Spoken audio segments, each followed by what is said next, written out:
Hello there, welcome to the Saroy channel and welcome to my Omnibus series. I've got so many of these omnibuses that are going to come out so that you'll be able to listen to an hour's worth of stories, which I know you're going to love. You know, the thing is that telling stories is such a fine art, and it's something that was practiced hundreds of years ago when people didn't have the technology that we have today. And everyone would gather around the fire and listen to a wonderful story. And also, what is so wonderful about a story is that personally, I think it is the best way to go to sleep. Every night when I go to bed, I always listen to stories. And that's something that parents used to do with their children. It's something that they still do with their children. There's nothing better than a good story. And so I hope you're going to enjoy this series. And before we start, I just want to say, do subscribe to my channel because you don't want to miss out on anything. Because I'm in for the long haul and I want to make sure that you get the most stunning stories to go to bed with at night or to listen to when you want to be one of those people sitting beside the fire and listening. Don't forget to subscribe to my channel and let's get started. I hope you're going to enjoy the omnibus. Dear Sarah and all your lovely listeners. Please, Dad, said my brother Ethan, we just need $50,000 to start up our business. Please give us this loan. We need to brand ourselves. We have to advertise our services and buy a plethora of cleaning equipment to go and clean people's fish tanks for a living. We need a van with our company logo on it. There's a lot of money to be made in this business, I promise you. There are very wealthy people out there, Dad, who don't have time to clean out their fish tanks. There are people that have tanks with delicate ocean fish that need to be carefully managed. I'm sorry, son, but I'm not about to throw $50,000 down the drain with one of your harebrained schemes. Why don't you put your proposition to the bank and see how they feel about it? Go and visit the bank manager. I don't want to be involved.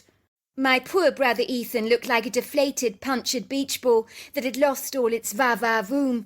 So I intervened on my brother's behalf, as my intransigent, stubborn father was much more inclined to listen to me. I was the one that was more proficient in putting up a reasonable, acquiescent argument. I'd been head of the debating team when I was at school, so if anyone could make my intractable, headstrong father see objective reasoning, it was certainly me. The trouble was my wilful father was not always a very easily persuadable man. Dad, this isn't a fly-by-night harebrained scheme. I promise you that. This is the quintessential opportunity for me and Ethan to run a successful business together. You've seen how our fish tanks have flourished over the years and been the envy of everybody we know. A lot of people, Dad, they don't know how to keep fish. Fish will suddenly spontaneously die on them. Sometimes it's due to extremes of temperature, high ammonia levels, nitrate levels, dropsy, overcrowding, internal parasites, and of course the biggie, stress. But me and Ethan, we know all this stuff. There are businesses out there, Father, hotels and restaurants with fish tanks and koi ponds that need perfect managing. We would be so brilliant for the job, absolutely brilliant, and besides anything else, it will pay so well. If you'd like, we'd give you a share of the profits. Please loan us the money. Dad, we would be ever so grateful. My father physically frowned. I knew that mulish, uncompliant, stiff-necked expression he was wearing on his face all too well. I was rather familiar with it. It didn't bode well for me and Ethan. I could see the writing on the wall for us already. Regretfully, my orthodox, ultra-conservative father was exceedingly old school, rigid in his thinking and ideas. So for him, the likes of cleaning a fish tank for a living was indeed an outrageous prospect. In my father's day, a fish tank would have been a fallacious luxury for the very frivolously rich, who had nothing better to do with their time, or for the occasional youngster keeping a goldfish in a bowl as a pet. But investing in a business like ours was to my father like blowing caution to the wind. I will admit some of the other fly-by-night ideas for businesses that my brother and I had, had flopped dreadfully, so I suppose I couldn't be too surprised to see my unmalleable father deeply cynical about any of our impulsive business ideas that he thought would go awry. Why could my father not comprehend that this time things were incredibly different? This was not pie in the sky, nor was it a pipe dream, but a quintessential opportunity to grow a business. But my uncompromising father was not biting the bait. He seemed to refuse to budge, like a bull terrier not giving up on his bone in a hurry. The annoying thing about it all was my father was one of those wealthy, tenacious, implacable men who was shrewd with his money, and took a consummate smug satisfaction watching his bank balance steadily grow. My father was always frugal, so it took exigeant negotiation to get him to buy anything, even when it came to furnishing our own home. It took my mother an entire year to finally sweet-talk my father to revamp the kitchen and to upgrade it. I remember he wasn't eager to part with a penny of his money, until my mother brought a real estate agent over to our home to persuade him that adding a pristine kitchen would significantly add to the value of our property. It possibly wouldn't surprise you to know that my father was a banker at one of America's well-known banks, but I'd rather not say which one it was. He was an accomplished businessman, a competent negotiator. Sometimes I think he saw the world all in numbers. He was the kind of person that would be able to figure out a complicated, convoluted mathematical equation in seconds, while the rest of us would need to pull out our calculators. People would look at my father in wonder and say, "How did you do that, sir?" I think my poor father didn't understand why his mathematical genius had not been inherited by his two sons, who seemed to have effaciously bypassed this illustrious maestro gene. Something that disappointed him greatly, for he would have indeed appreciated a son who shared his passion for mathematical equations. My father would have loved nothing better for his two sons to be involved in a decent job that requires wearing a smart blue suit, a tie and black shoes, and sauntering off to a regular office job every day of the week with a briefcase in hand, looking every part the quintessential sagacious businessman, earning a regular salary and getting all the benefits like retirement and health cover. This was my father's idea of a decent, proper job. My brother and I had chosen not to go to university, although we did acquire the grades. This decision on our parts had not gone down well with my dad, who felt that you could only be accomplished in life with degrees behind your name. He couldn't comprehend that it was possible to triumph in life without one. I remember one year at the school fete we'd entered a competition where there was a large bottle of Smarties, or chocolate sweets if you like, in a big bottle. You had to guess how many chocolates were in that bottle. No surprises for guessing who won that competition. My father, of course.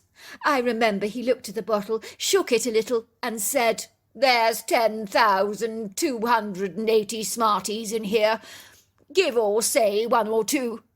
Imagine our amazement to discover that the exact amount of Smarties was 10,301.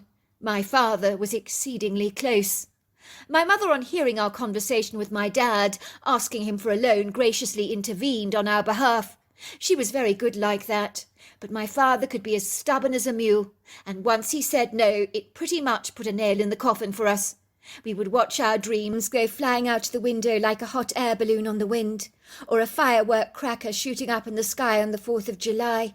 "Please, sweetheart, we can afford to give our children this money, surely. And I think their idea is wonderfully ingenious, don't you? You know how brilliant Ethan and Kevin are, especially with taking care of fish. Their tanks are always pristine. I don't see why their business wouldn't take off and really succeed. You're their father. The least you could do is back them up." "I'm sorry, sweetheart, but I'm not about to throw caution to the wind. I'm a businessman. I will only invest in their business when they start to make money and prove themselves to me." "I'm sorry, darling, but that's completely ridiculous. Surely you know it is. You need money to make money for virtually every job. You're the one that's always telling me that in the first place. How can our two boys run a successful business without the tools they need to succeed? It all goes hand in hand, surely." "It's simple," said my father. "They need to work for the money, build up the cash, then they can create a business of their own. When I was a young boy, that was how things worked. Nobody expected handouts. If they wanted something, they worked hard to acquire it. These days the mentality of the young is to give it to me. I'll pay you back later. I'm sorry, but I have to put my foot down. So no is no, and that is final. I'm so sorry, sweetheart, said my mother. I tried my best to speak to your father. I really did, but he's not budging, I'm afraid. Maybe your next option is to apply for a bank loan. I felt quite upbeat the day me and my brother went to apply for that bank loan with our business plans in our hands. We both looked every part the businessman, in our pinstripe suits, white cotton shirts and shining black shoes. Even my father looked impressed when he saw us kitted out to the nines for this interview. The object was to persuade the bank to loan us this money. I was suddenly feeling quite positive. I had acquired a list of people's names who were eager to use our services in the future when we started our business, but my heart sank when we arrived at the bank, and we found ourselves sitting opposite the most stuffy man that I've ever met. I thought my father was as unyielding as a brick wall, but this man was like the Great Wall of China. It would take bulldozers and major machinery to break this man down and get him to agree to give us a loan. My brother gave me a fleeting, disparaging glance as the short man with the bottle glasses and the receding hairline began to sit down and go through the paperwork. At first he did shake our hands, I'll give him that. "Good afternoon, gentlemen," he said in a brisk, apathetic manner. I tried to smile at the man, I really did, but I don't think he'd smiled a day in his life.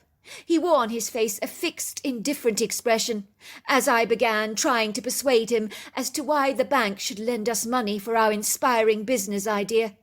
He raised a cynical brow and physically frowned, much like my father had done. "Do you really believe there is money to be raised in cleaning fish tanks for a living? I don't see it myself somehow. Why, I don't even have a single friend who keeps a fish tank." My heart sank. I could feel my confidence soaring out the window. I tried to grab it back and to retrieve it, to keep my attention focused on our business proposal. But I could feel my enthusiasm waning, losing its momentum as I perceived the loan manager's scathing energy towards me. There's nothing as demoralizing as someone's indifferent attitude when you're telling them something you think has huge potential. You find yourself talking to someone who's staring at you with glazed eyes, who looks bored out of their skull. I truly think the manager would find staring at a shopping list infinitely more preferable and interesting than listening to me prattle on. "But, sir," I reminded him, "your bank is always actively encouraging young entrepreneurs to acquire loans from you. This is a foolproof business, I can assure you. We keep getting leaflets dropped through our door, encouraging us to take up loans from your bank, I might add." The man frowned. "A foolproof business idea," he said cynically. "I don't think so. It's in my interest to see whether I think your idea has the potential to make money for the bank. I'm sorry you've given me no reason to believe that this business of yours could ever flourish. I'm representing the bank's interest when I select entrepreneurs who have a greater prospect of achieving success than you do. I've given you the names of people that already want to hire our services, so does that not prove to you that there is a market out there for our business?" I protested. "I'm sorry," said the loans manager, frowning. "Nothing you've said today has given me any reason to believe that this business idea of yours is sound." "Please, sir, you won't be disappointed if you invest in us, I promise you." "If I had a penny for every one that said that to me, I would be a very wealthy man indeed. I'm sorry, the bank is not prepared to lend you the money in this regard." "You know what, Mr. Bundith," I snapped. "Let me tell you something for nothing. When me and my brother make it big, I'll personally come to this bank and I'll rub your nose in our bank statements. You're stuffy and pompous, that's what you are. You think you're so clever, don't you? You think you have all the answers, but you know what people like you have? You have so little imagination. You wouldn't see a business opportunity if it was staring you blazingly in the face like a bright light. You're far too afraid to even take a risk. You're so cautious. No one gets anywhere in life with your stuffy attitude. Thanks for nothing." The bank manager scowled. "I'm looking forward to having my nose rubbed in your bank statements, as you say. If you do as well as you claim you will, I'm sure the bank will reconsider giving you a loan. I could see that my indignant attitude had not ruffled his feathers at all, so I imagined he was used to irate customers as peeved off as I was in not acquiring a loan. My brother and I stormed out of the bank. We took refuge at the Milky Way, drinking double-thick chocolate milkshakes, eating waffles and ice cream, returning home feeling sick and bilious, with heads hanging low, tails between legs, feeling downcast and gloomy. "How did it go?" my mother asked us when we returned home. "How does it look it went?" I said sarcastically. "Read our faces, Mum. Do we look happy? No, we don't. Why won't anybody believe in us? That's what I want to know." "I believe in both of you," said my mother. "If I had the cash, I would invest in you, but I don't. And you know your father. He's not going to budge on this regard. Your father can be so stubborn and bull-headed sometimes. Getting money out of him is like extracting blood out of a stone. But you boys are ingenious. I'm in no doubt you'll come up with a way to raise the money." Our family lived in a delightful area in Douglas County, Denver, in a green leafy neighborhood. It was 1982. In those days, some of those open prairies and old-growth forests were still quite abundant in the 80s. These days, many of them have been transformed into pasture land and woodlands. Douglas County is a rural area, but when I was a young boy, it was infinitely more so. The homes in our street were situated directly opposite a little prairie that stretched out into a large forest. And for us as kids, this was the quintessential perfect playground where we would go exploring and hang out with some of the other local kids. All the houses on our street were set wide apart, so that people had sizable back and front yards. Our home was built in the 80s, was relatively new for its day when my parents bought it, so it was modern. Nowadays it would be categorized as charming with oodles of vintage character. On the outside it was a symmetrical property, built from bricks, as my father insisted on a home made from bricks. He had very little faith in wooden homes. It was painted in a very attractive buttercup yellow, with pale blue shutters and large white French windows, along with a grey slate roof. At a glance you would look at our home and say, "Now that's really pretty." Of course it helped that we had a great front and back yard, courtesy of my father, who always ensured that our yards looked as impeccable and orderly as the numbers on his bank balance. My mother was the one with the artistic flair and finesse. She brought a touch of savoir-faire to our yards, with so many colourful perennials that our home looked like an English country garden. People even said as much. On the inside of our home, my mother let her creative juices run wild. Our home was filled with the bright colours you find in Morocco, such as aquamarines, golds, oranges, reds, purples, pinks, blues and greens. After both my parents went to visit Marrakesh and Morocco, my mother transformed our home into the colours she'd seen there. She fitted our house with elaborate carved doors, kitchens and bathrooms with bright rustic colourful tiles. There was nothing wishy-washy or commonplace about our home. The colours and decor were jaw-droppingly attractive, so much so that many locals in our neighbourhood were less intimidated and became adventurous with their colour palettes, all due to my mother's inspirational influences. After the horrible bitter disappointment of the bank, me and my brother returned to our bedrooms at night, with hearts burdened by bitter disappointment, by minds heavily set on proceeding with our business plan nevertheless. But how were we going to make that happen when no one would believe in us? Later that night I found myself being woken up by my brother. He was shaking me excitedly. "I've got it! I know how we can get money for our business plan." "How?" I asked him. "We rob the jewellery store, don't we? Then we sell some of those diamonds we acquire. We should raise enough money that way. It can't be too hard to rob a jewellery store, surely." "But that's illegal. It's dishonest. We can't do that." "Well, have you got any better ideas, Kevin?" said my brother. "Frankly, I think it's a great idea. It's going to take forever to procure the income we need to start up our business. This is a perfect shortcut to acquire our goal." "But what if it goes horribly wrong?" I said. "We could end up in prison."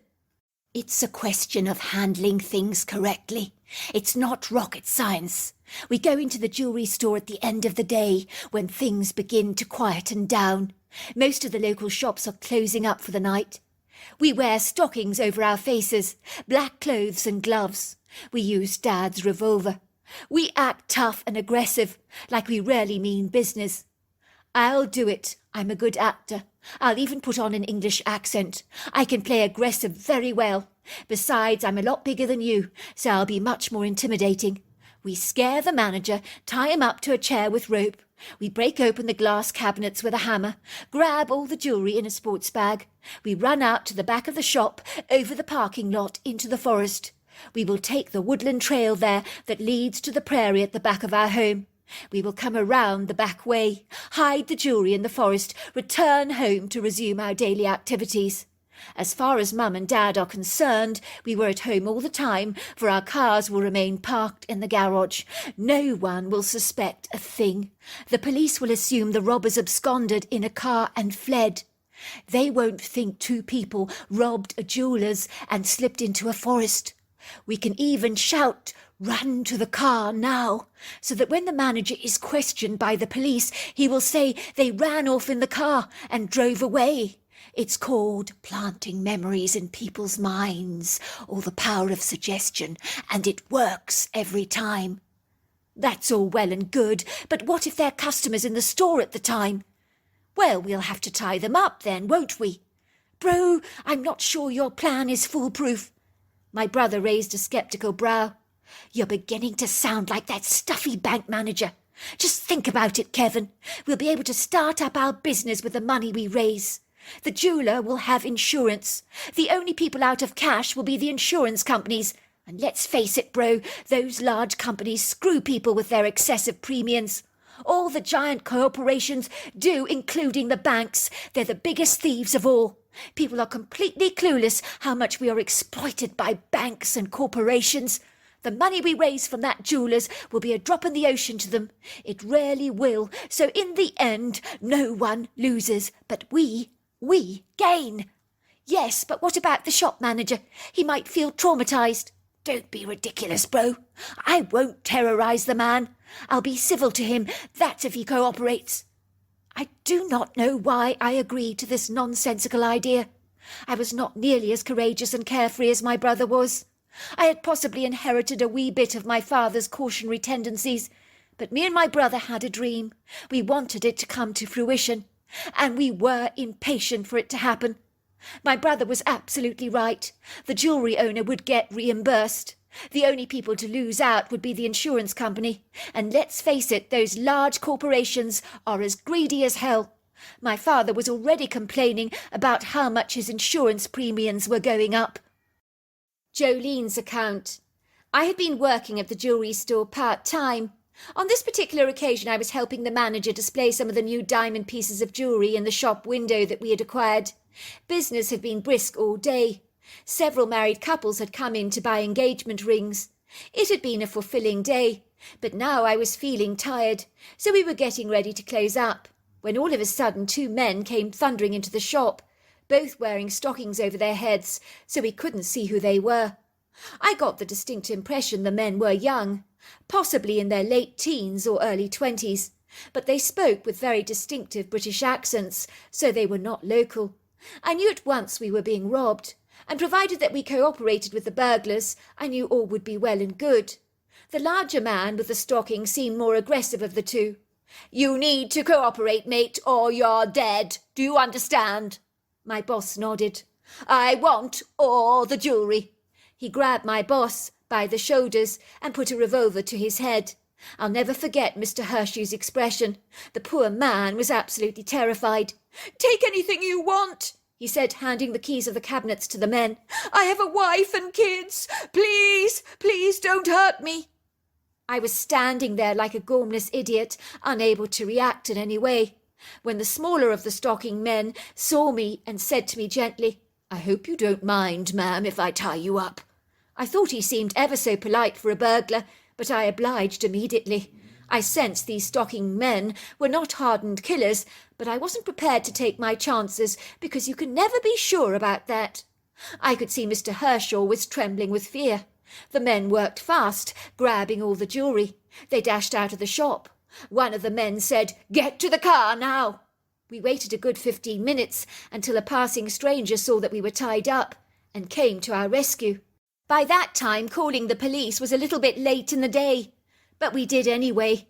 The robbers by then were long since gone. We had heard them driving away in their truck. All we could tell the police is that the burglars were young. They were from England, but by all accounts they had got away with a fortune. Needless to say, I was glad that me and my boss emerged from the incident reasonably unscathed, although we did both feel aggrieved about this robbery. Back to Kevin. I must admit, when we entered the jewellery shop, covered in our stockings, my adrenaline was already coursing through my veins. I couldn't be sure how things would pan out. Things could go terribly wrong. We could be arrested by the police. That was, of course, the worst-case scenario, and a very big fear for me that my brother did not share. He was a lot more confident about our success. We dashed into the shop. Ethan held up the revolver to the poor man's head. It didn't even contain any bullets, but he would never have known that. My brother's performance was excellent. He even scared me with his threatening words. "Cooperate or you will die. Do you understand?" He was absolutely brilliant. I'll give him that. I felt sorry for the jeweller, though. He looked terrified, fearing that he really would be shot in the head. Little did he know he was being robbed by a pair of harmless pussycats that would never have hurt a hair on his head. My brother had to act tough, and he did it well. It was so strange robbing the store.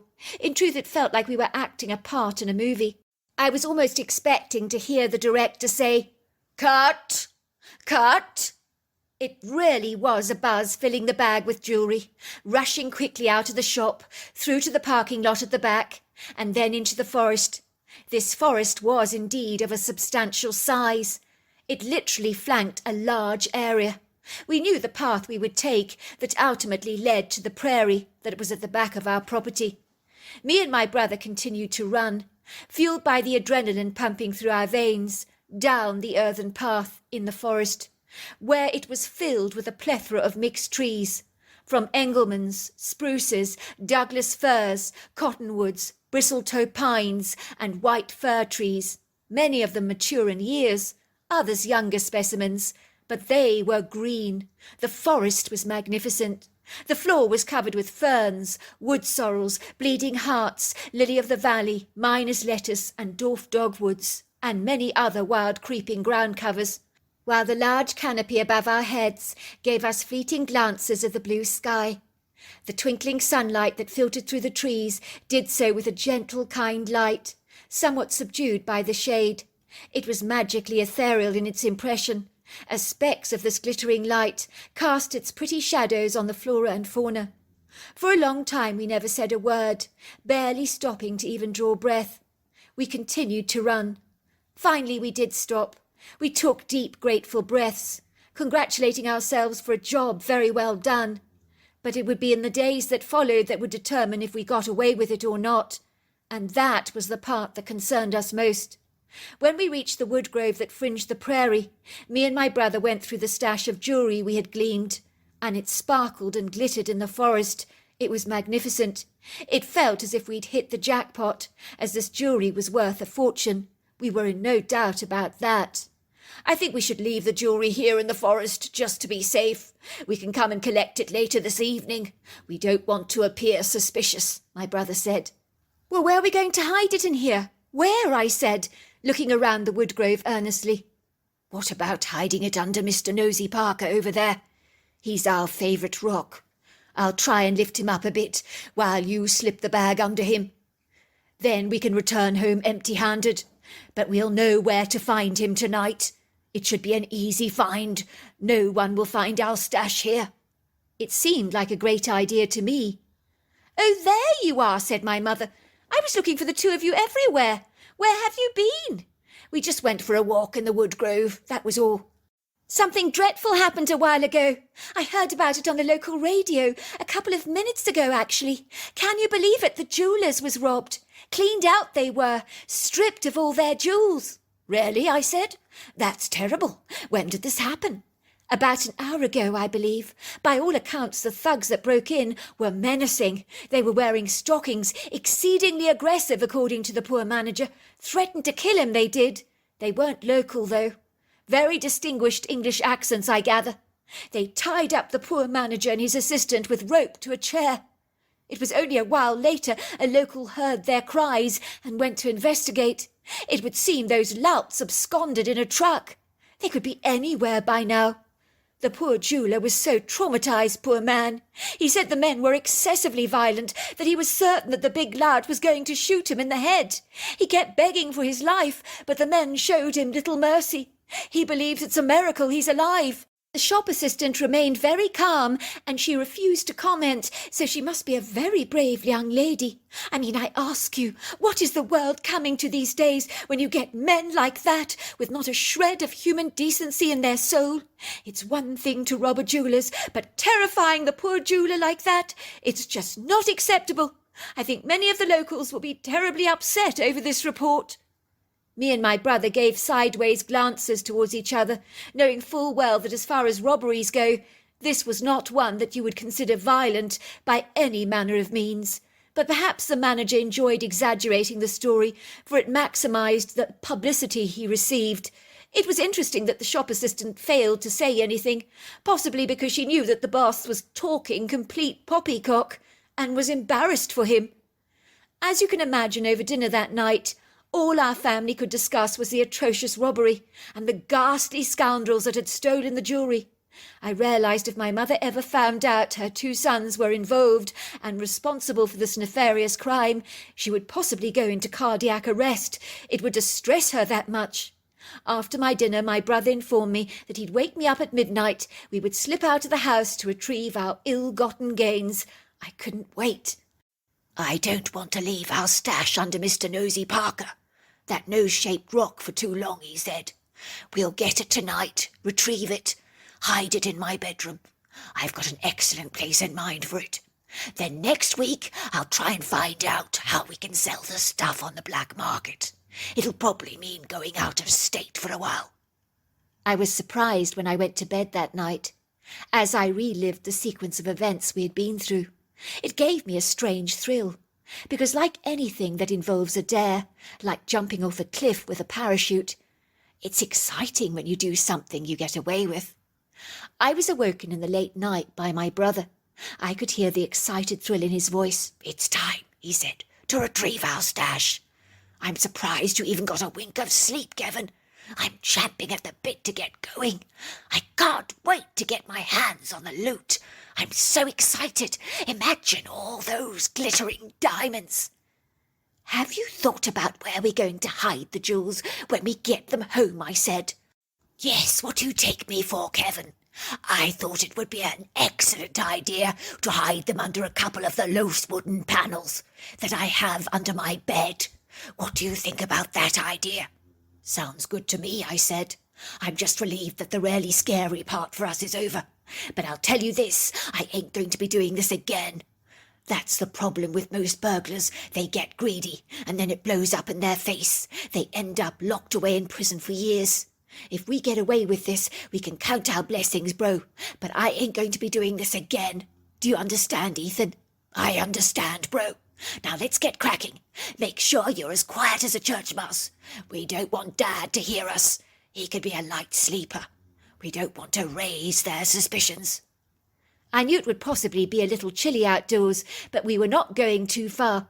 Ostensibly, we were going to run across the small prairie, then enter the wood grove, and a few feet within the trees is a very conspicuous sculptural rock we always used to call Mr. Nosy Parker, as the rock was shaped like a huge man's nose.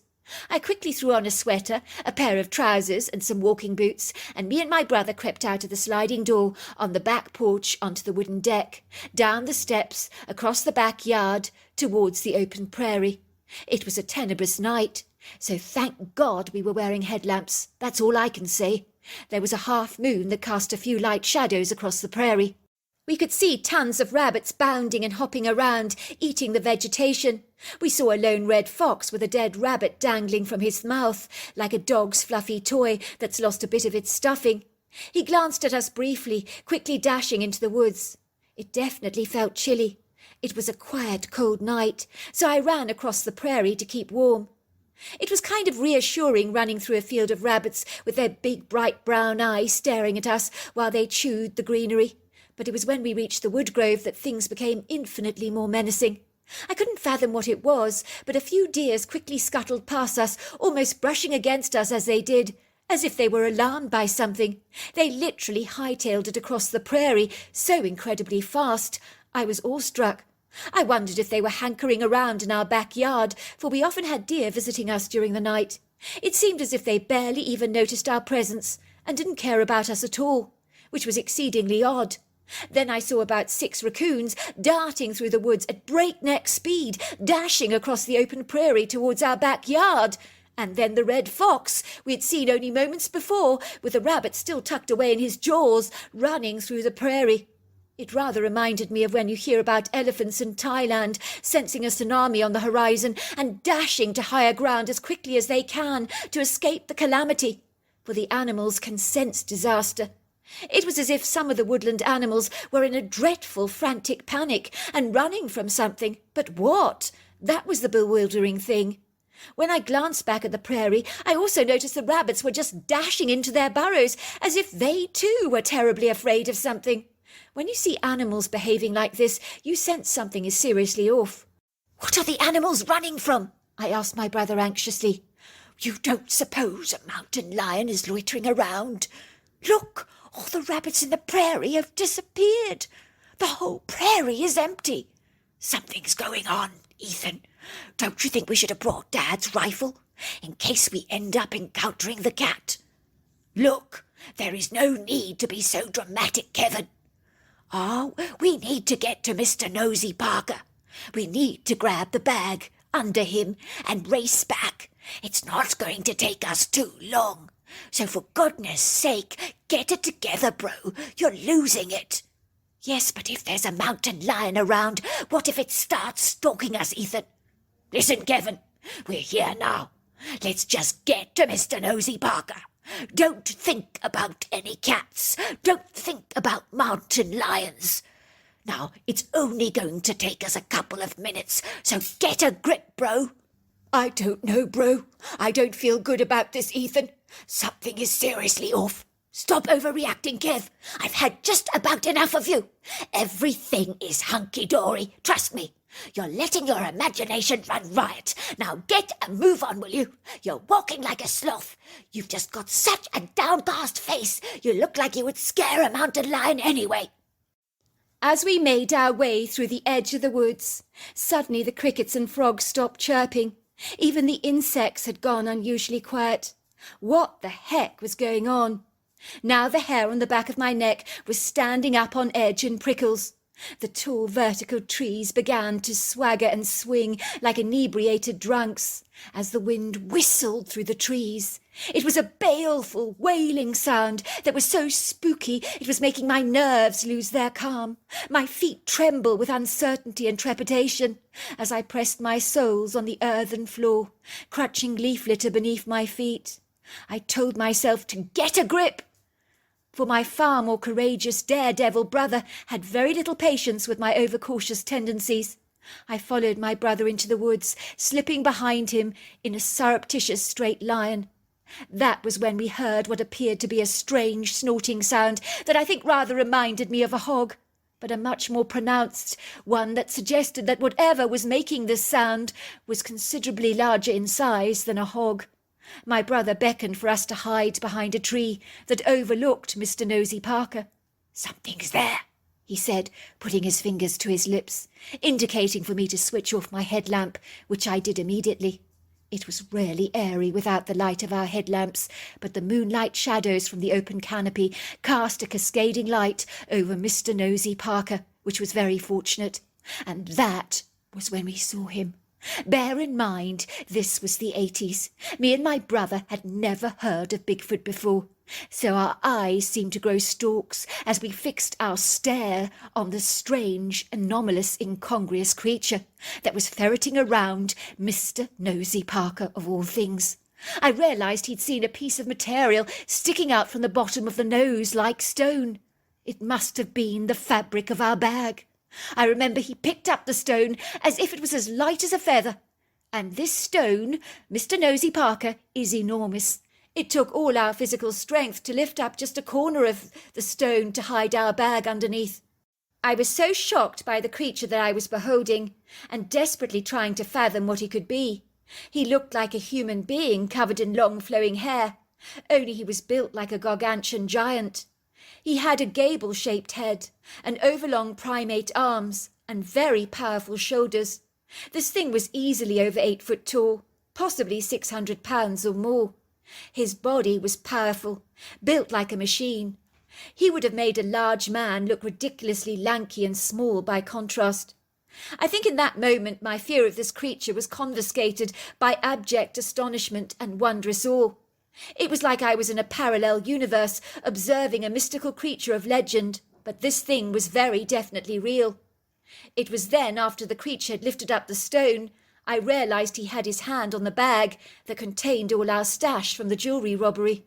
Oh my God, I thought, as I watched him opening the bag, turning it upside down to empty out the contents, and all the diamond jewellery came flying and tumbling out of the bag onto the ground.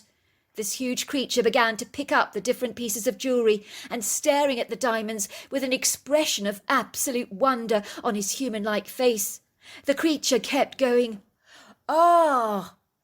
Ah!" And then he let out a few excited whoops, as if he'd won the jackpot. Whoop! Whoop! I think this creature must be like a magpie, I thought, because he loved everything that sparkled. He loved those jewels. We watched in astonishment as he gathered every single diamond that he could find on the floor, replacing it back into the bag. He looked around himself as if watching to see if anybody had seen him doing it, and then he glided away. It was then, as if by magic, the orchestra of crickets began to sing again. The rabbits bounded out of their burrows. The fox we'd seen earlier returned to the woods, minus the rabbit he'd been carrying in his jaws, which I imagined he must have recently devoured. "What the hell was that?" said my brother. "I don't know," I said, "but I'm not tackling that thing for our loot, that's for sure." So we returned home empty-handed, but so stunned by what we had seen that we were far too befuddled to be downcast by anything. To cut a very long story short, I'm glad to tell you that me and my brother never ever committed a robbery again, but no one in the town ever knew who the mysterious robbers were that broke into the jewellery store. By all accounts, there is a Bigfoot out there sitting on some expensive diamonds who is worth a bob or two, as now we know what the mysterious creature we saw was. Back then we didn't. 2 weeks after the robbery, my mother came into an inheritance from a distant relative. She didn't hesitate to give us the money we needed to start up our business. So against all the odds, our fish tank cleaning business flourished and boomed. We cleaned tanks for celebrities, wealthy clients, corporations, fancy restaurants, and kept getting letters from the bank willing to offer us massive loans. Isn't it so typical? They're willing to lend you money when you've got it, but when you're dead broke and you need their help, they don't give you any at all. It really makes you sick.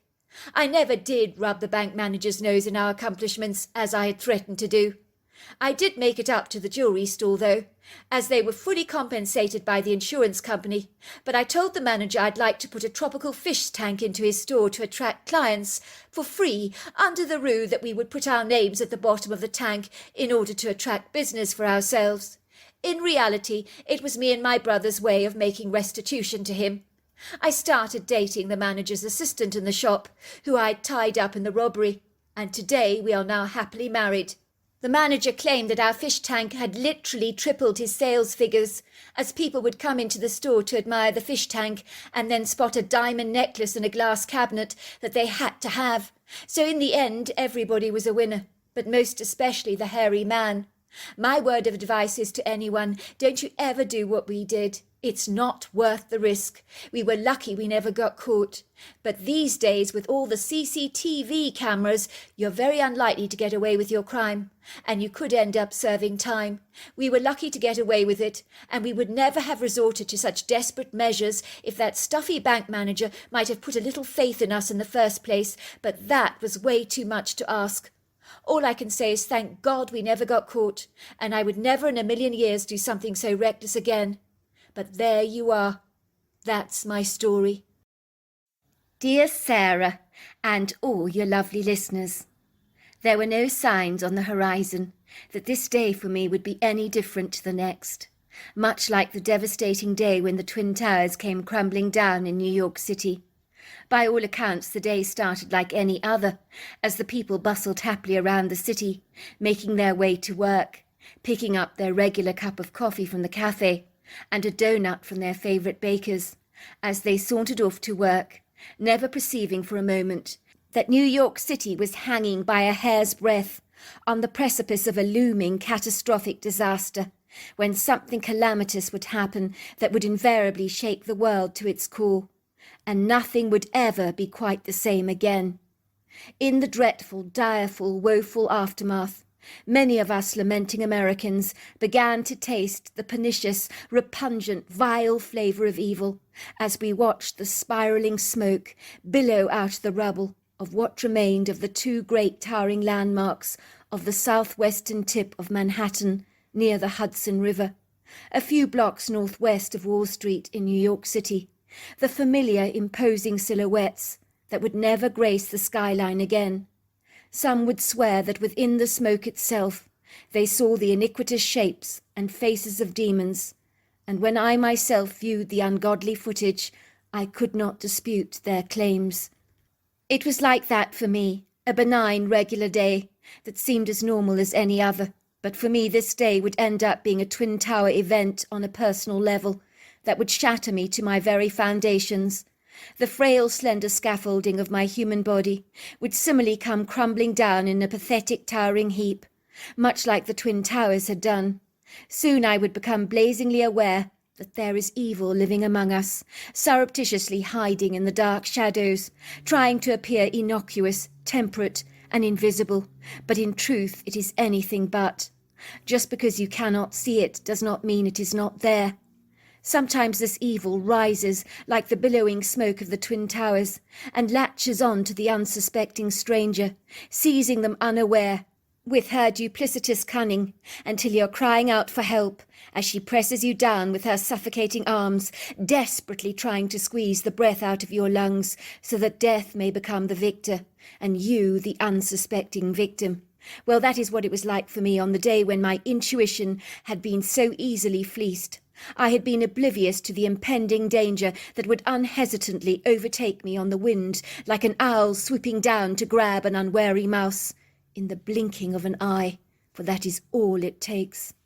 I remember the routine regularities of that normal day with a haunting, airy clarity, because like any day embroiled with a disaster, even those minor, insignificant details, like what I had for breakfast that morning, never become washed away or faded by the passing of time, like a dark pair of blue jeans that fades beyond recognition after 100 washes in the washing machine, so that it looks like a completely different item of clothing, not bad or good, just conspicuously different. I do remember getting up slightly late that morning, as my alarm had failed to shatter the silence with its offensive, loud, blaring noise. I had invested in the worst kind of alarm, so that it would thoroughly annoy me, so much so that I'd be forced to get out of bed to shut the bloody thing up. Excuse the bad language. Suffice to say the alarm did not go off this morning, something that had never happened to me before. Maybe it was the universe trying to suggest I didn't leave the confines of my bed this morning, sending me that suggestive warning nudge that I foolishly chose to ignore. More fool me. But you know what they say, there's no fool like an old fool. I had left a crack in my bedroom curtain, and so a bright beam of sunlight burst into my bedroom like an annoying headlight, staring you blindly in the face. It was this invasive, intrusive sunlight searing over my face, causing me to squint uncomfortably as the heat of the sun burnt my eyelids. It was that uncomfortable, blinding, mid-morning sun that made me glance at the clock. I gasped in horror. I was 2 hours late for work. How had this happened? I was supposed to be in the offices by 9, and it was 11 already. I was running very, very late. Hastily I jumped out of my bed, faster than a Jack Marsh hare, and dashed hurriedly towards the wardrobe, throwing on my clothes as fast as I could, knowing that being late for work would not earn me any brownie points with the boss. My large cat Bella looked up at me through her yellow eyes, as if wondering what all the fuss was all about. "I'm running late, Bella," I told her. "Don't look at me like that. If I lose my job, bang goes your favourite cat food," I threatened. My mellow, lackadaisical cat did not look desperately impressed with me. She stretched her paw out across the duvet and closed both her eyes, continuing to sleep. I ran briskly to the bedroom mirror, glancing at my dreadful reflection. My brown hair hung around my face in what looked like limp, twisted knots, and one end of my hair was standing on edge rather like a hedgehog. I quickly brushed it down so that my straight hair began to resemble its normal bob. I quickly threw on a touch of lipstick and mascara and ran out of the house faster than I've ever done before. Needless to say, when I arrived at work, my boss, Marcus Farrow, did not hesitate to give me some reproachful, reproving looks, but he never had the guts to ask me to my face why I was late. But let's just say, if looks could kill, he was wearing those looks, as his boot face looked exceedingly captious. I work for a web designer company, so I quickly got down to my computer and began to work trying to make amends for my lack of punctuality, bypassing the blueberry muffin and the coffee I would normally have enjoyed to give me that quintessential buzz, so that by lunchtime my energy was rarely flagging. Me and my friends sat under an oak tree together at the local park during lunch break, enjoying our sandwiches and watching a cute little squirrel scurrying up a tree branch, eyeing us both with bright brown eyes. The park was filled with the usual dog walkers taking their dogs for a leisurely stroll, and people sitting on park benches eating their lunches and breathing in the fresh, crisp air. For many locals working in a big bustling city like New York, they're always looking for an escapism, so many gravitate towards the park to be soothed and caressed reassuringly by the natural world. It was so cool in the park on this day, with its sumptuous acres of viridescent green grass, blue sky, along with a plethora of trees that were scattered liberally across this resplendent oasis. A wonderful respite from the beige blandness of the office, with its dull, poky officey decor, drab wooden desks, uninspiring-looking computers, metal filing cabinets, not exactly riveting scenery, shall we say, without putting too fine a point on it. "You were a hell of a late this morning," said my friend Amanda, taking a large bite of her tuna mayo sandwich. "I couldn't help noticing the dirty looks Mr. Farrow was giving you." "Tell me about that," I said. I could feel his eyes drilling through my back. I think it would be infinitely better if he'd just shout at me. Unfortunately, my alarm clock didn't go off this morning. Amanda rolled her eyes. "You better be on time for court next week. You know you can't be late for that." "I know," I sighed. "I'll have to check my alarm when I get home to see why it didn't go off, or there'll be hell to pay, especially if I'm late again for work tomorrow. That, or I'll get Lydia to wake me up, as we're going to court together." "Might be a good idea," said Amanda. We were both witnesses in a court case we were attending next week. Me and my friend Lydia, who shares an apartment with me, had been viewing another apartment in a different area. We had to confirm the identity of the man that we'd seen running away from a woman he'd attacked on a New York sidewalk. We had to prove that he was the man we'd witnessed running away from the scene with a bloody knife in his hand and blood spatter all over his shirt. He was being charged for attempted murder and grievous bodily assault. I'll never forget his face as I stared into his enraged eyes as he ran away from the scene. Me and my friend Lydia, who worked in the same offices and of course shared the same apartment, both knew we would never forget his face as long as we lived. It was seared in our brain like an indelible tattoo that could never ever be erased. He was a young man in his early 20s with a hard face, with a very distinctive jagged scar running down the side of his cheek that I've never seen before in another person, so it hadn't been terribly difficult to identify the man in a lineup. Needless to say, Lydia had also picked out the very same man, so the police were fully satisfied that he was indeed the violent attacker of this poor unsuspecting woman. It would seem that me and Lydia were regarded as the two vital witnesses for the prosecution. Ostensibly, the thug who assaulted the victim didn't know who the witnesses were, as on the day in question we so happened to be walking down an unfamiliar street. Thankfully, we weren't local to the area, so we didn't have to go under some kind of witness protection. Even so, I wasn't looking forward to testifying against this morose, uncouth individual. I had been the one that had called 911 that day. Fortunately, favour shined down on the poor girl when we rescued her from her attacker. We had found her lying there in a crumpled heap on the ground. In the end, she did not die from her injuries, as the knife that was thrust into her chest missed her main artery. She was one lucky lady. "I told him he could take my bag," she told us, "but he still stabbed me," in what I assumed was her dying breath, as she lay there bleeding, lying in a pool of her own blood. The poor girl had drifted into unconsciousness after she'd said those final ominous words. I thought she would be dead before the emergency services arrived and rushed her off to hospital. It was hauntingly surreal, as we watched the efficient EMTs placing the bedraggled form of the victim on a gurney, throwing her faster than greased lightning into the back of the ambulance. I remember there was just so much blood. The air was filled with the pungent smell of copper. I could even taste it on my tongue. I remember the earnest, knowing glances of the EMTs as they exchanged ominous looks, and from their resigned expressions, Lydia and I deduced that this wasn't going to end well for the young girl. She had lost way too much blood, but arriving at the hospital with the prompt efficiency of the standby team and extra blood available, she made a full miraculous recovery, although I was in no doubt that the emotional injuries would take a whole lot longer to heal for her. I had learnt that she was undergoing trauma counselling, and I wasn't at all surprised. As we continued eating our lunch at the park, Amanda questioned me about how I felt about standing in as a witness for next week under the cross-examination of a judge in a courtroom. I haven't really given the matter much thought, I said, but now you're asking me this question, I'm beginning to feel somewhat unhinged. I imagine it'll be exactly like the courtroom scenes you see on television when they cross-examine the witness. The defence might try and undermine your testimony. What do you mean? Amanda put on a man's voice and pretended to be the defence. I put it to you, Miss Anderson, that you think you saw my client attack this woman, but I am very sure you must be mistaken. Well, I said, I'll insist I remember the jagged scar on the side of his cheek, and his piercing blue eyes.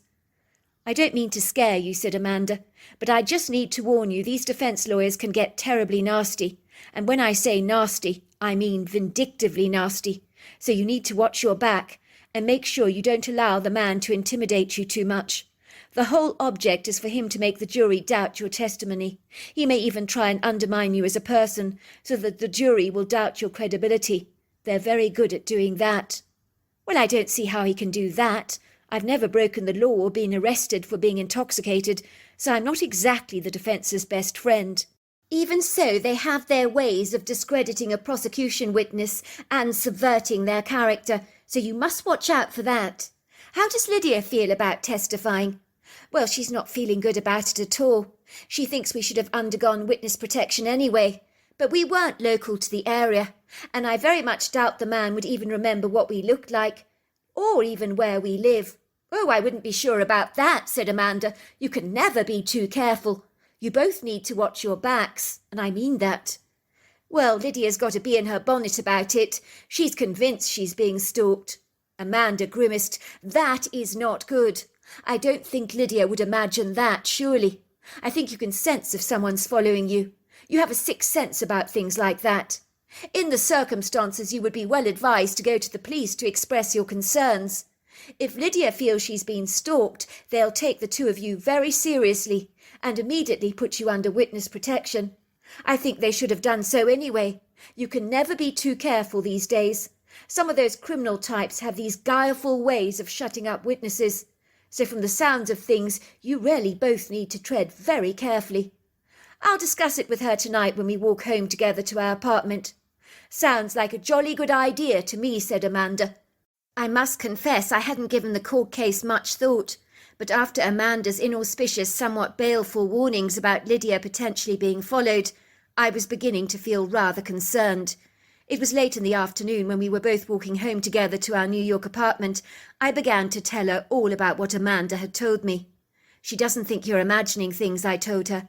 She believes if you sense you're being followed, then it's very likely to be true. Lydia looked at me gratefully.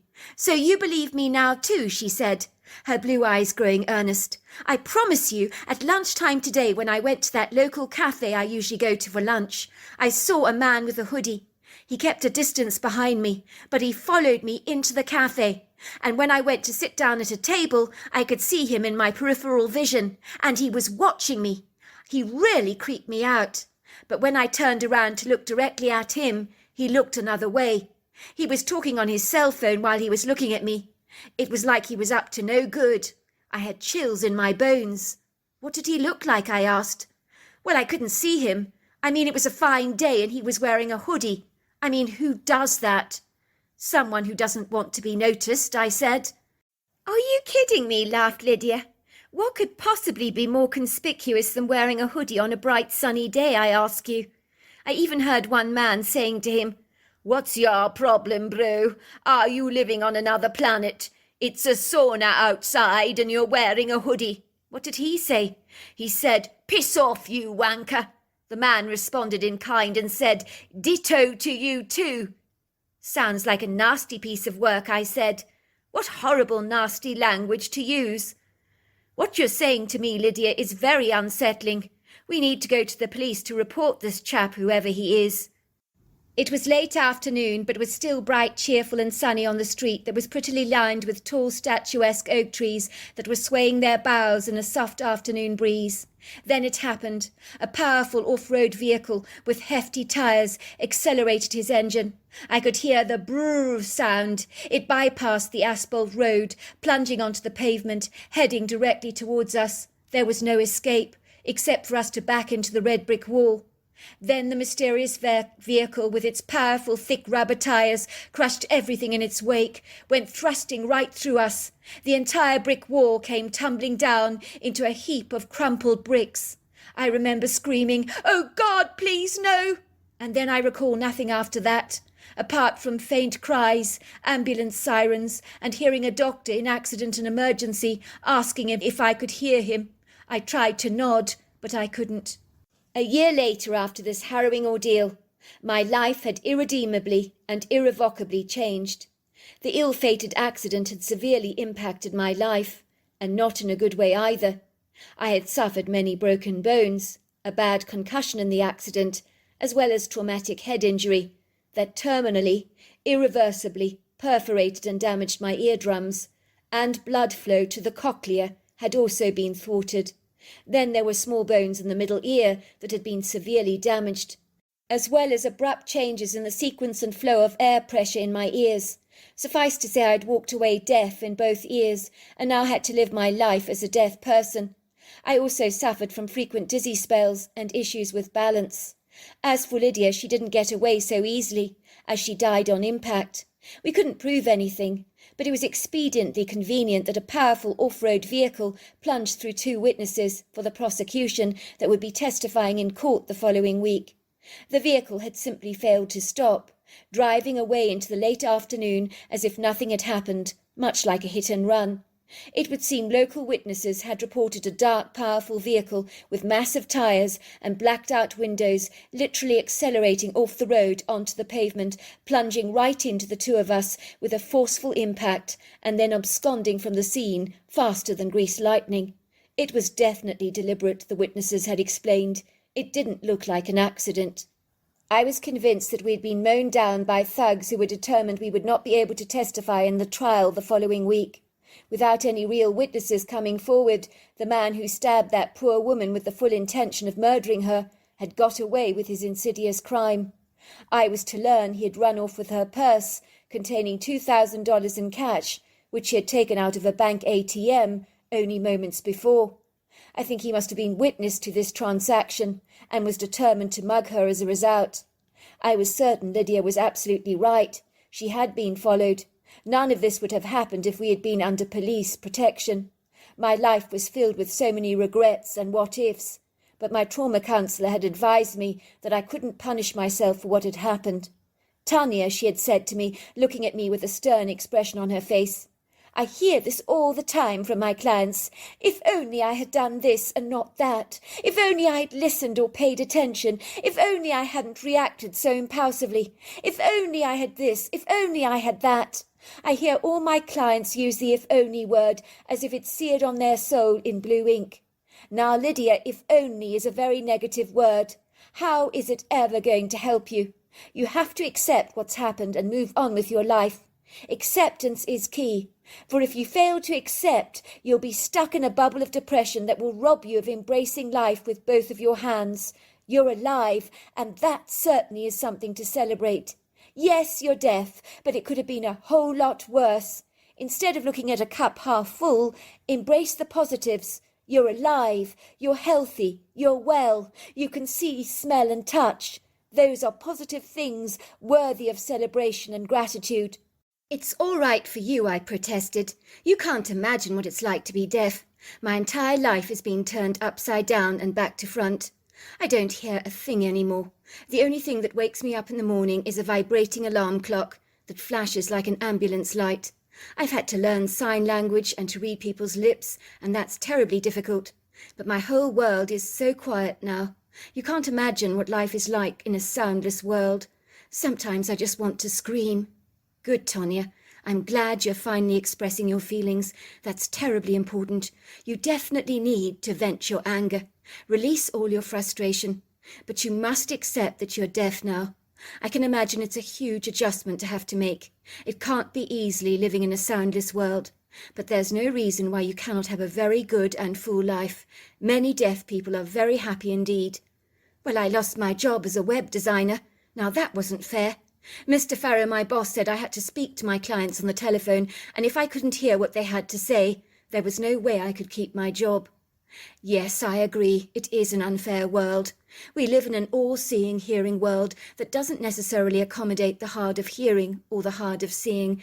But I promise you this, there are jobs out there for you, and companies that are actively encouraged to hire those with physical impediments like yours. Now, I want you to know, Tonya, that I'm very pleased with your progress to date. But the next part of your therapy is to go away on your own for a couple of weeks into the countryside. And when I say away on your own, I mean on your own. You can't have anyone with you. This is a time you've got to spend with yourself.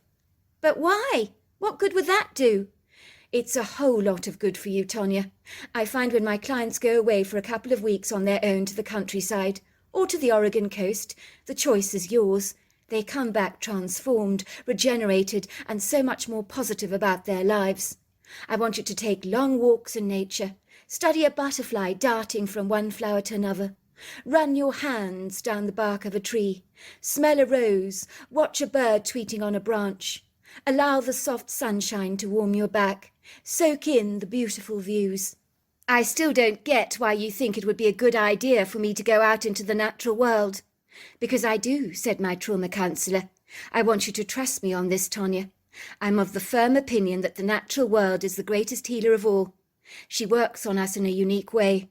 She'll give you exactly what you need, no more, no less. Then you'll come back inspired.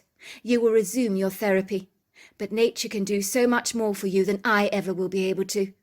I've seen some of my clients almost suicidal, eager to give up on their lives. And when they resume their counselling with me after being out in the natural world, their attitude completely shifts. They have a skip in their step and an upbeat attitude, and that is going to happen to you. But where will I go? That's for you to decide, said my counsellor. I liked her because her lips were so easy to read. She didn't overcompensate with her lips that some people were inclined to do when they learnt I was deaf.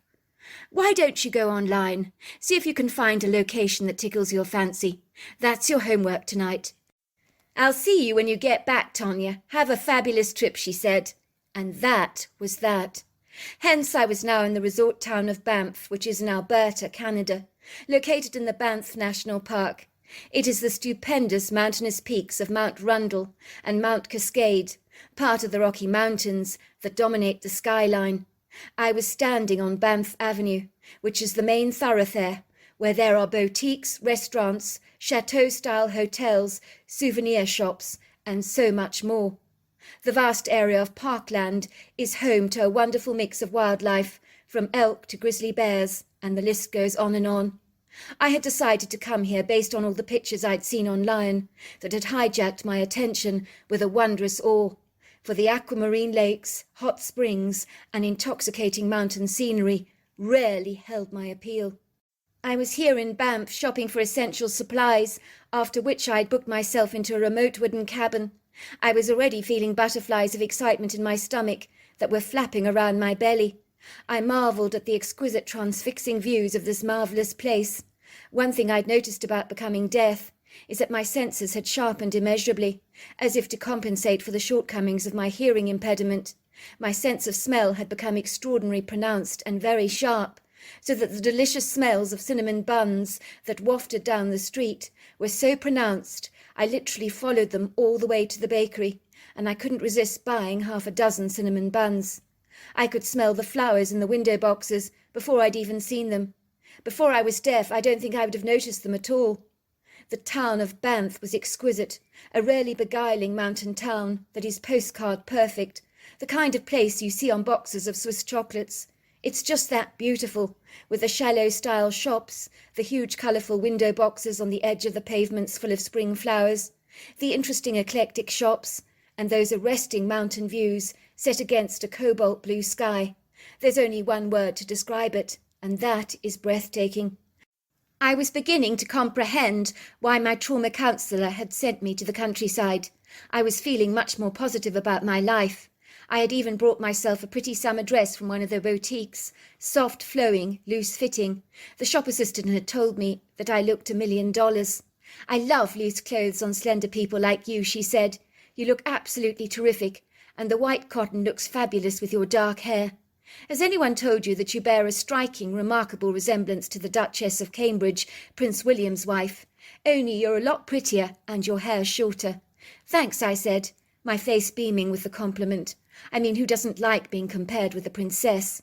Although I was pretty much against the establishment and the monarchy, as every country belongs to its people.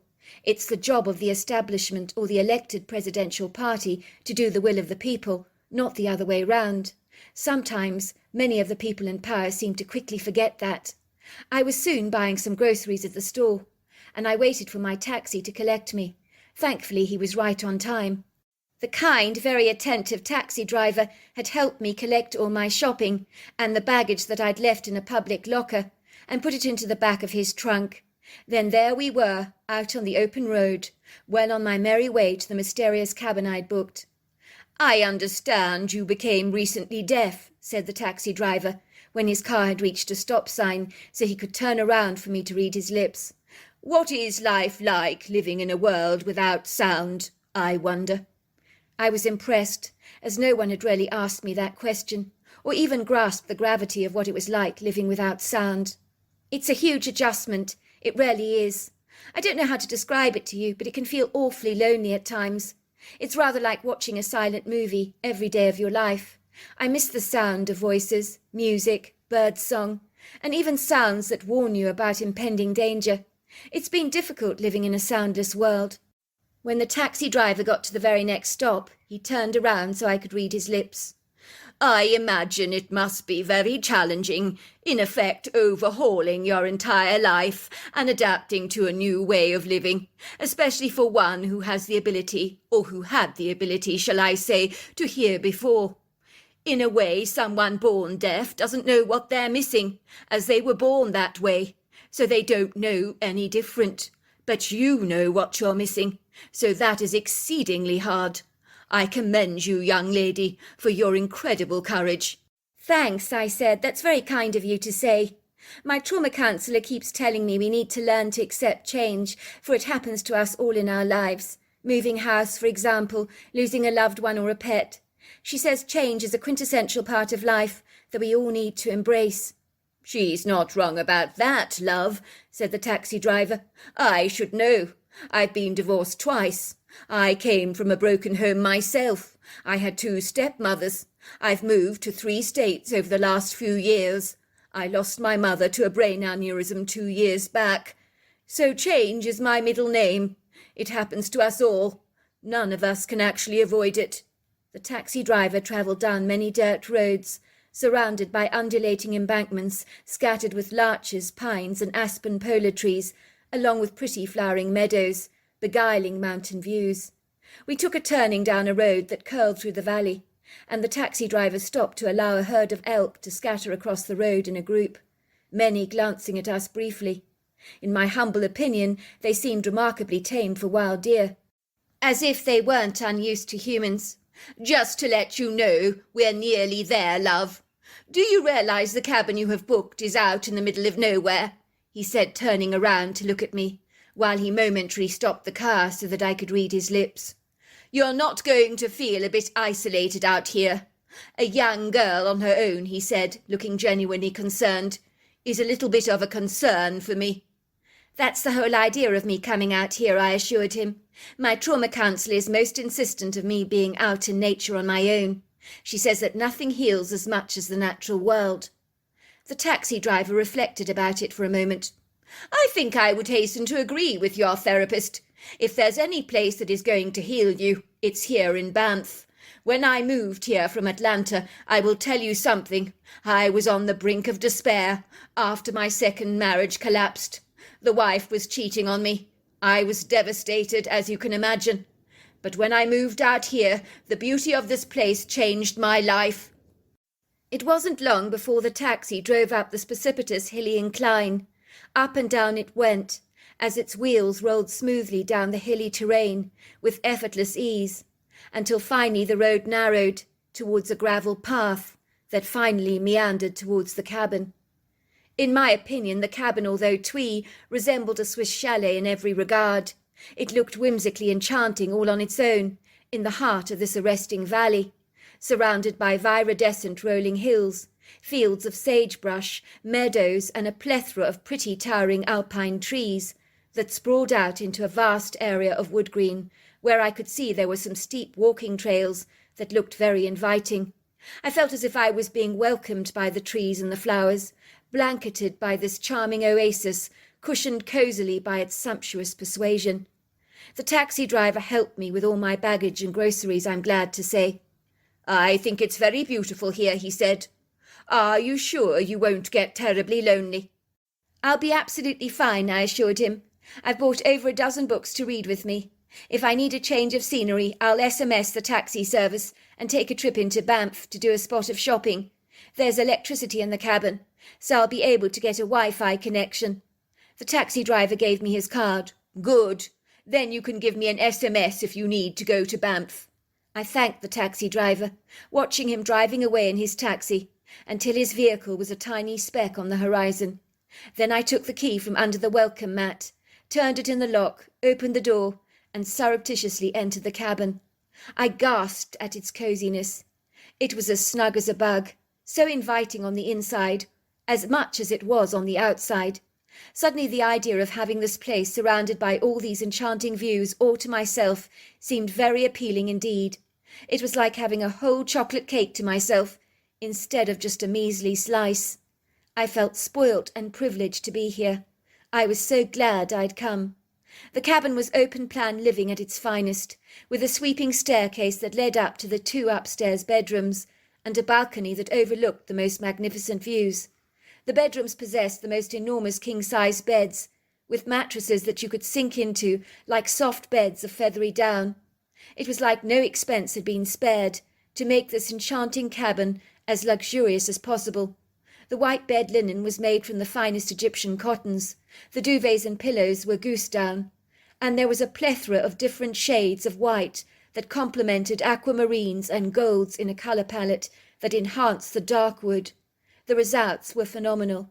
Even the pictures on the wall were contemporary artworks, done in aquamarines, golds, pinks, lilacs, and soft blues, framed in white, so striking against the dark wooden beams. The first week in the cabin had been dreamy. I'd indulged in long hot bubble baths at night, infused with orange blossom essential oil, surrounded by over a dozen lighted candles. I had soaked luxuriantly in the bath, wallowing away like a hippo in a watering hole in Africa, although I assure you I'm significantly smaller in size, I'm glad to say. I had laid back in my bed, reading sometimes to the early hours of the morning, drinking a glass of high-quality white wine. I'd get out of my bed at lunchtime, go for a leisurely stroll in the woods. I would return home, and in the kitchen whip up something delicious to eat. Sometimes at night I had an open fire, when it became cool. I enjoyed the pleasure of watching the orange-red flames crackle and spit in the hearth. It had all been so cosy. I was surprised how out here I forgot about my deafness, and even when I couldn't hear the sound of the birds, I allowed myself to remember those sounds so that I could almost hear them in my imagination, which meant that indirectly I was hearing. One night I awoke with a start. I didn't know why I'd woken up, as I couldn't hear anything at all, but let's just say my instincts were heightened. I got the distinct impression that I wasn't alone. I felt as if something was looking at me. I climbed out of my bed and went from window to window to see if I could see anything, but nothing was there. I glanced out of all the windows, but all I could see was the greyish sky that wasn't so dark, as a full moon cast its shadows across the landscape like a bright lantern. I could discern the silhouettes of the tall vertical trees, the background of the rolling hills. I remember thinking how beautiful everything was. I decided as I was up and about, I would sit on the upper balcony with a glass of wine in my hands and drink it, enjoying a panoramic view of the constellations with the bright twinkling stars and a cheerful moon casting its wispy silvery shadows over the countryside. Then I would return to bed after I'd finished my drink. But that was when I saw this tall, dark, shadowy silhouette disappearing into the woods. It happened so quickly, but I knew by its human shape that it was certainly not a bear. But then what was it? I was so intrigued that I didn't think of my own safety, which after my recent trauma you would think would be foremost in my mind, but it seemed marginally suppressed this evening. Perhaps it was the heady effects of the orange blossom bath that I'd had earlier in the evening, complemented by the relaxing effects of the wine, that I was now feeling exceedingly chilled out and mellow. I wanted to know what this thing was that I'd seen. It even crossed my mind that I might have seen a ghost, and that thought rather excited me for some reason. After having so nearly died in my recent accident, I had a fleeting memory of being in a hospital bed and flung out of my body for a second, only to be pushed back as I heard this voice saying to me, "It's not your time yet." I remember being incredibly annoyed, as I knew that what was out there beyond this reality was so much better than what this world had to offer me. So after my experience in hospital, I was definitely open to the idea of ghosts. I quickly grabbed my headlight, threw on some sneakers and my dressing gown, and dashed out of the cabin as fast as I could, running towards where I'd seen the dark, shadowy figure. I could feel butterflies of excitement whirling around in my stomach. I'm sure the crickets and frogs were chirping, but I could hear only the sound of silence. I could feel a gentle breeze blowing against my face that was very invigorating. And that was when I saw him. He was a tall, dark, towering silhouette, standing against a tree, easily over 7 foot tall, and possibly 600 to 700 pounds. He was burly and big, with powerful shoulders and a body that was built for toughness, speed, endurance, and strength. By contrast, our human bodies seemed pathetically puny.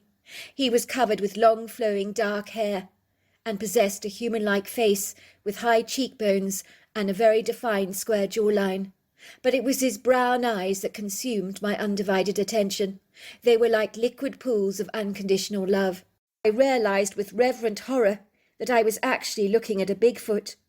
It was the critter's benevolent eyes that delivered me from any fear or trepidation, which would be easy to acquire given the strength and intimidating, daunting power of this mighty beast, which would likely terrify some of the most courageous men. The creature was eyeing me curiously. He looked deep into my eyes and said, "I've been expecting you." I was flabbergasted. Was this creature talking to me in my mind? But these words I were hearing were definitely not my own. I looked at the creature with a flabbergasted expression, not knowing what to say. He looked at me and pointed to my ears and said, "You agreed to this before you were born." I realized he was referring to my deafness. Are you kidding? I thought. I'd never in my right mind agree to anything like this. Never, ever. Who would ever ask to be deaf? The creature said to me, "Be brave, my child. All will be well with you. Remember you are greatly loved. May the good Lord bless you." And then he turned around and glided away. What the hell, I thought. What was that all about? But for some reason the Bigfoot's words soothed my soul. If I had really agreed to my deafness before I was even born, then what did I have to complain about, I thought. I don't know why the Bigfoot was sent to give me this message, or who asked him to give it to me, but it most certainly changed my life. And it was my encounter with this anomalous beast that enabled me to live my life as a deaf woman to the fullest. Who sent the Bigfoot to me, as I was saying, I don't know. And why was he expecting me? I can't answer that question either. But the therapist was absolutely right. It was in the natural world that I found my healing. So there you are. That's my story. Dear Sarah, and all your lovely listeners, I first met Madison Crawley when I'd been driving on the road for 24 hours straight, something I seriously don't recommend anyone else ever replicate, as the risks are treacherously precarious to say the very least. You might falsely suppose you can overcome your need to sleep, but that is a grievous mistake au foie to make. Take it from someone with the benefits of hindsight on their side. Professedly, I'd ploughed my way through copious plastic portable cups of coffee, hoping that the caffeine would keep me wide awake throughout the entire journey, by stopping at various 24-hour service stations to dose myself up with yet more of the stimulant. I'd intended to stop overnight at a hotel that came highly recommended for a much-needed break, but I regretfully discovered that the bedroom and bathroom en suite were in no great shakes and were less than adequate. The furniture was unexceptional, the bed hard and unyielding, the filthy carpet covered in horrifying stains that smelt of cigarette smoke, and as a non-smoker I found it very offensive. If that wasn't objectionable enough, I noticed some unpleasant stains on the bed linen which gave me the heebie-jeebies. So I checked out of the place faster than a March hare. I just knew I could not sleep in somebody else's body fluids. I'm sorry, but that's beyond me. The residue clearly left very unpleasant impressions on my mind. I couldn't get the haunting graphic images out of my head of the characters that had lain before me in that bed.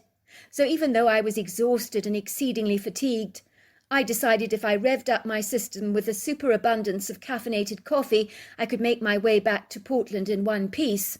Well, I hoped I could. So there I was in my fatuous fatigue state, out on the open road all over again. Not a good idea by any manner of means, but there you go. I was an idiot in the making, short-sighted in my reasoning, incautiously injudicious in my percipience. I'd been driving for quite a long while. I remember seeing a white car in front of me. I hate to say this, but I nodded off. I fell fast asleep. I had a camera on in the car, so when I replayed the shocking footage back, I was mortified to see me driving for a long while, with my hands dropping away from the steering wheel very dangerously, and then my dark head of curls is seen flopping back to one side as my head rests against the driver's window. My car is seen driving along all on its own, without anyone manning the steering wheel. But when the car in front stops at a stop sign, I go colliding headlong straight into the bumper with a mighty crash, at which point the damage has already been done. At that stage, I wake up and immediately apply the brake. The next thing I knew, an attractive woman climbed out of her car in front of me, slamming the door behind her and walking angrily to the rear of her car to examine the damage. She walked with a furious indignance. Her peeved expression was clear to see, even though it was dark outside. "What the hell do you think you've just done?" she said, lashing at me angrily with her tongue. I couldn't blame her, as the rear side of her car was quite badly buckled. "Why the hell did you go ramming into me like a complete ignoramus? Are you drinking or something?" she asked, studying me warily through very aggrieved blue eyes, sniffing the air to see if she could detect any booze on my breath. But all she could smell was coffee. I smelt exactly like a coffee shop. I hung my head sheepishly.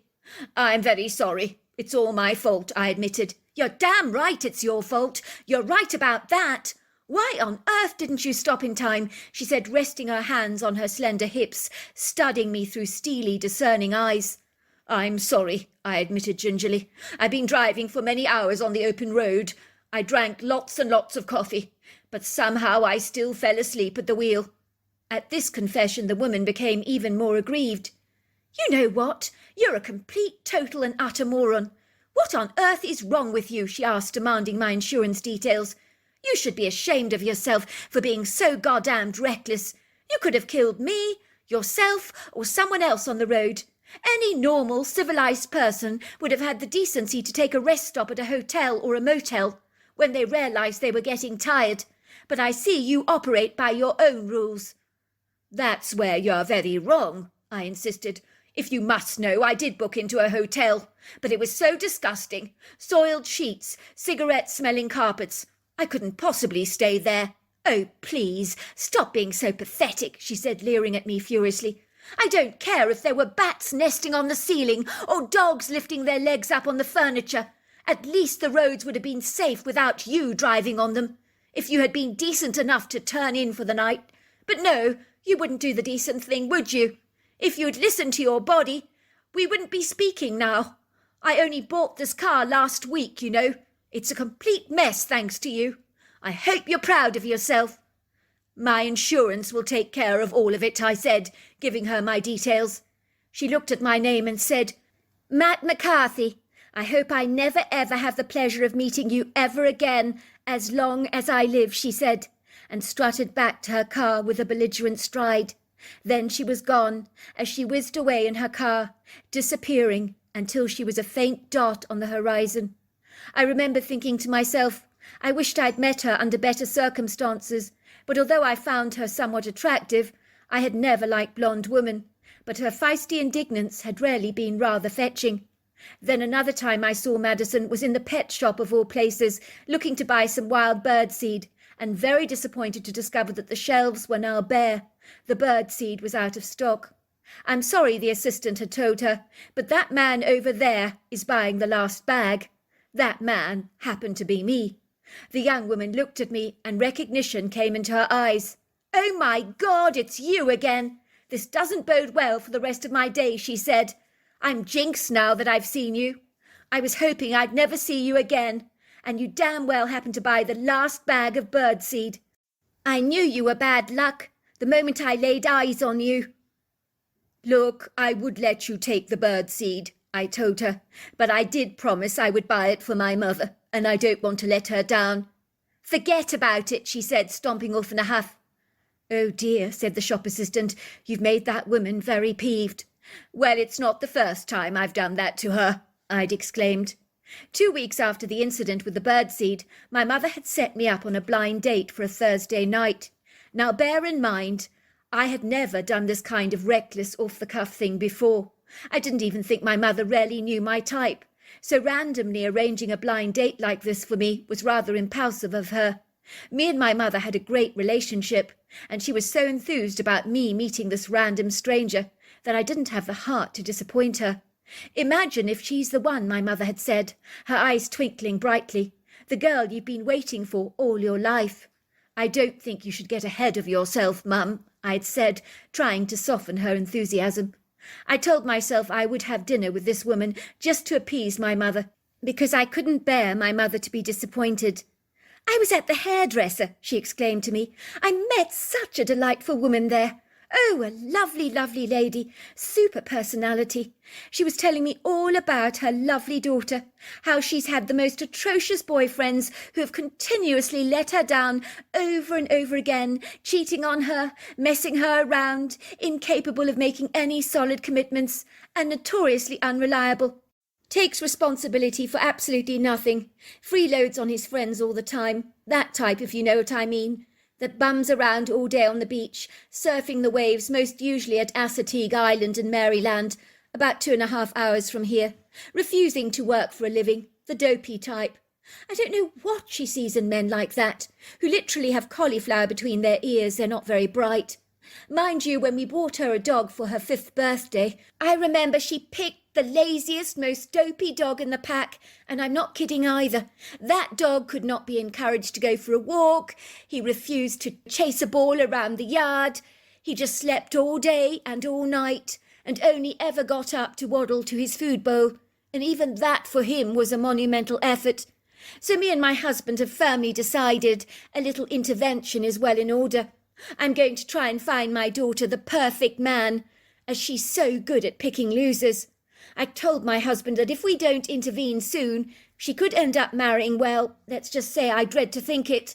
So I think we need to put her on the straight and narrow, show her where she's going wrong in the men she's choosing to date, show her that there are better choices out there. Well, my son Matt is very together. He's tall, dark, handsome, bright, witty, funny, hard-working and reliable, said my mother. He has an excellent job as a solicitor. He makes good money. Why don't we set them up on a date together? Give your daughter a taste of what it's like to date a real gentleman with charm and intelligence. A solicitor, said the woman. Now that's one for the books. You're on. So there I was, sitting at the table at a quaint little Italian restaurant in Seattle, a favourite spot of mine, where they produced the most delicious Italian dishes, served fabulous house wine. It was owned by an elderly Italian couple who had emigrated to America 20 years prior, and the moment they had opened their doors to the public, their business had boomed. The couple made all their homemade authentic Italian cuisine on site, which included homemade pasta, tomato and basil sauces, parmesan sauces, pizza doughs, and of course pizzas. The food was utterly delicious. The restaurant had that homely Italian kitchen vibe about it, where you felt as if you were being transported to an Italian mama's kitchen in Florence, Naples, Bologna or Rome. It was a place I gravitated to perennially, as I could never get enough of their homemade Italian food. I was waiting at my table for my mystery date to arrive, and when she did, I nearly jumped out of my skin. For who should be standing there looking at me with a frown developing on her face but Madison Crawley herself.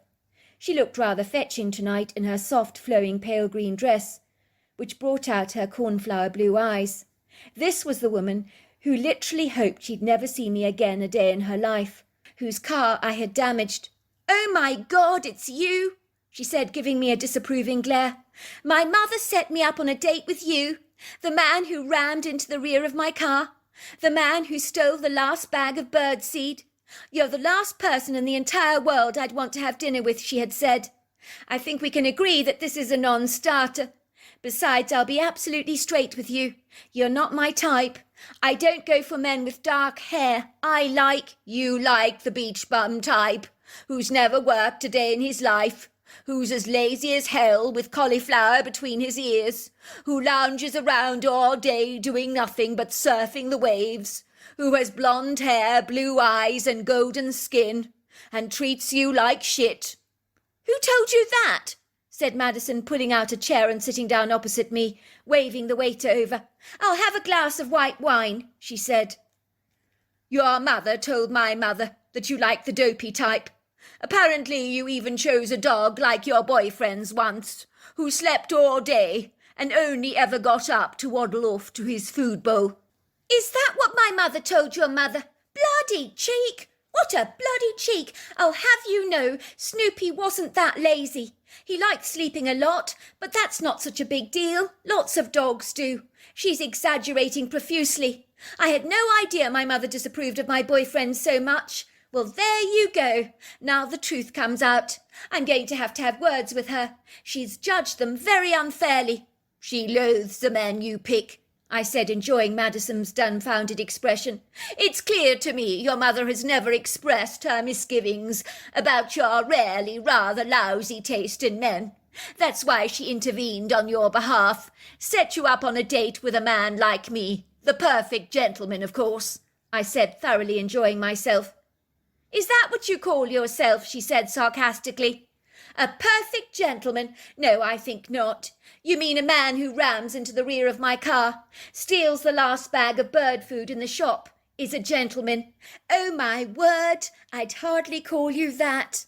"Look," I said, raising a brow, "I know we got off on a bad start, but there really is no reason why we can't humour our mothers and enjoy a dinner together. You know they'd be very disappointed if we didn't go through with this date. And besides, the food here is sensational. That way we can tell them we tried to make the date work, but it was catastrophic. It was a disaster." "Why are you saying a date with me is a catastrophic disaster? I take offence to that," said Madison, challenging me. "I'll have you know I'm quite a catch." "If you say so," I said, raising a quizzical brow. "You aren't exactly my type." "What do you mean I'm not your type?" said Madison, looking distinctly put out. "Well, I've never been into blondes. As far as I'm concerned, they all look alike." "Oh, I see. So you're the type of man who thinks a woman with blonde hair is dumb. Is that it?" "Something like that," I admitted. "Well, I'll have you know that that's a stereotype, and it's completely unfounded. It's not true. Besides, my hair colour is not really blonde. I'm a brunette who dyes her hair blonde." "Well, that's pretty dumb, isn't it? I rest my point. Why would you do a thing like that? Hide the natural colour that you were born with. I'm sure your natural colour is incredibly beautiful." "Everybody knows blondes have more fun," she piped. "Do they really?" I said. raising another brow. "Is that not just another stereotype, another myth, perhaps? Looks to me like you're having a whale of a time right now. You look deliriously happy," I said sarcastically. "Don't be so sarcastic. It was my mother who set me up on a date with you. If the boot were on the other foot, you would be the last person in the world I'd choose to date." "Ditto," I said. "That's why you're sitting opposite me now, waiting for the waiter to bring you some white wine, is it? If the sight of me is so reprehensible to you, I would have thought you'd have gone a long time ago. Methinks you secretly find me more attractive than you care to admit.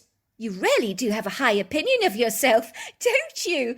And an ego, too. The only reason I'm actually sitting down with you right now is I don't want to upset my mother.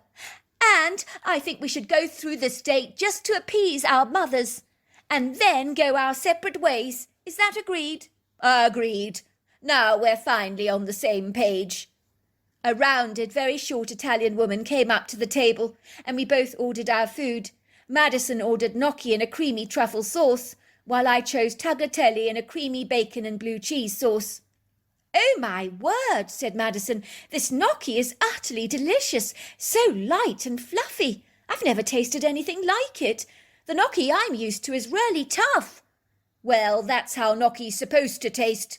The couple that own this restaurant come from Italy. They really have mastered the art of cooking fine, homemade Italian cooking." I don't know what happened that serendipitous, fortuitous night, when fate smiled down upon us mischievously, her playful intention shrouded in mystery, steeped in a flavourful, unwritten, cryptic plan, her purpose undisclosed and concealed, until the time had reached its perfect synchronicity. Maybe it was the magic of the homemade Italian food that soothed away the stresses of a hard day, or the intoxicating effects of the house wine that confiscated our inhibitions that night. But soon our conversation became convivial and light-hearted. For a while we forgot that we hated each other, forgot about the bone of contention between us. We forgot to be obnoxious. Unlike a normal date when two people are trying to impress each other, we had none of that fake bravado or awkwardness, as both of us could not have given a toss about what the other thought. After all, we had both emphatically decided we definitely did not like each other, nor would we ever be remotely attracted to each other, so there were no pretences in our conversation. We were free to be ourselves. But a funny thing happened. We began to laugh at each other's jokes. Before I knew it, we had a wonderful time, and the ice between us began to melt away, as the faint embers of an unbridled passion began to smoulder and stir among the ashes of what at first had seemed like a dead fire. At the end of the evening, Madison was smiling at me. "I had a fabulous time," she told me. "You're easy to talk to. I can't remember a time when I had more fun. I think I got you all wrong. But don't get any ideas. You're absolutely not my type. I'd like to see you again, though, as a friend, no strings attached. I've always wanted a close male friend who's just that, strictly a friend, nothing less and nothing more." So that is what we did. Madison and I became firm friends, but not for very long. Our friendship quickly morphed into a loving romantic relationship, and we fell in love. None of us exactly knew when it happened or how, but it crept upon us unsuspectingly. I guess one day we both realized that we could not be without the other, and that we both had romantic feelings towards each other. Madison had been the first to admit her feelings towards me, which she was amazed to discover were reciprocated. She was absolutely certain I was going to insist on just remaining friends. "You mean you feel it too?" she had said. "You feel the spark between us?" "Of course," I said. "I felt it from the very beginning, even though you were obnoxious, objectionable, and disagreeable from the very start. But if the truth be told, I liked you from the very beginning, even when I ran my truck into your trunk, and you wore such a dreadful scowl on your face. In truth, I wouldn't have hung around you so long if I didn't feel a connection with you from the start. I just wouldn't waste my time. I'm not such a nice person that I would hang around a girl as a friend like gay men do. That's never been me." "But I don't understand," she piped. "You swore blind I wasn't your type." "Well, I never did like blonde hair, and I admitted that to you." "But why don't you like blonde hair?" piped Madison. "I thought all men liked blonde hair." "I don't know where you got that idea from. I think that's a stereotype perception, but I don't believe it's true. But despite the fact that you choose to be blonde, I find you attractive, and I couldn't contemplate my life without you. Good, she said, 'cause I'm not going anywhere. You're stuck with me. Of course, both our mothers clearly thought they were the most superb matchmakers, and they would tease us mercilessly that they had brought us together, as we had both been completely off-centre and out of sync when it came to relationships and choosing the right person, so they were pretty much wallowing in their self-congratulations. One day I decided that now was the perfect time to pop the quintessential question. I had thought tirelessly about where I should propose to Madison. I'd even confided in her mother for some bright inspirational ideas, as regretfully my ingenious mind was now drawing blanks. I'd thought about riding in a hot air balloon, or getting an aeroplane in the sky to sign "Will you marry me?" All very cliché, I know. I'd thought of whisking her to a tropical island, putting an engagement ring in her champagne cocktail, or taking her to Paris and proposing to her on the Eiffel Tower, or in Italy near the Trevi Fountain, after we'd thrown our coins in the water to wish. I'd run through all these hackneyed platitudes, but nothing was actually speaking to me. Mrs. Crawley had looked at me with excited, enthused eyes. "No, all your ideas are off-centre, Matt. I've got the perfect place for you. We took Madison there when she was 10 years old. She loved it so much. We stayed there for over 3 months. It's a cottage you can rent out in the Virginian countryside. Madison hasn't been back to that place for years, but she still describes it as the most beautiful, transfixing place in the entire world. She even talks about it now, how she longs to go back there." "Thank you, Mrs. Crawley. I'll do my best to book the cottage." I planned everything so perfectly with the owner of the cottage, who had gone out of a limb to help me achieve my illustrious goal. "On your second day at the cottage, once, of course, you and your girlfriend have settled in, I'll organise a picnic basket and some French champagne to be delivered to the cottage," said Mrs. Pillsbury. "I'll get the delivery company to hide it behind your car so that your girlfriend won't suspect a thing. But don't forget it's there. Then you can sneak into the woodgrove and prepare the whole picnic spread for her to surprise her. She's going to absolutely love it. What a romantic proposal, if you don't mind my saying so."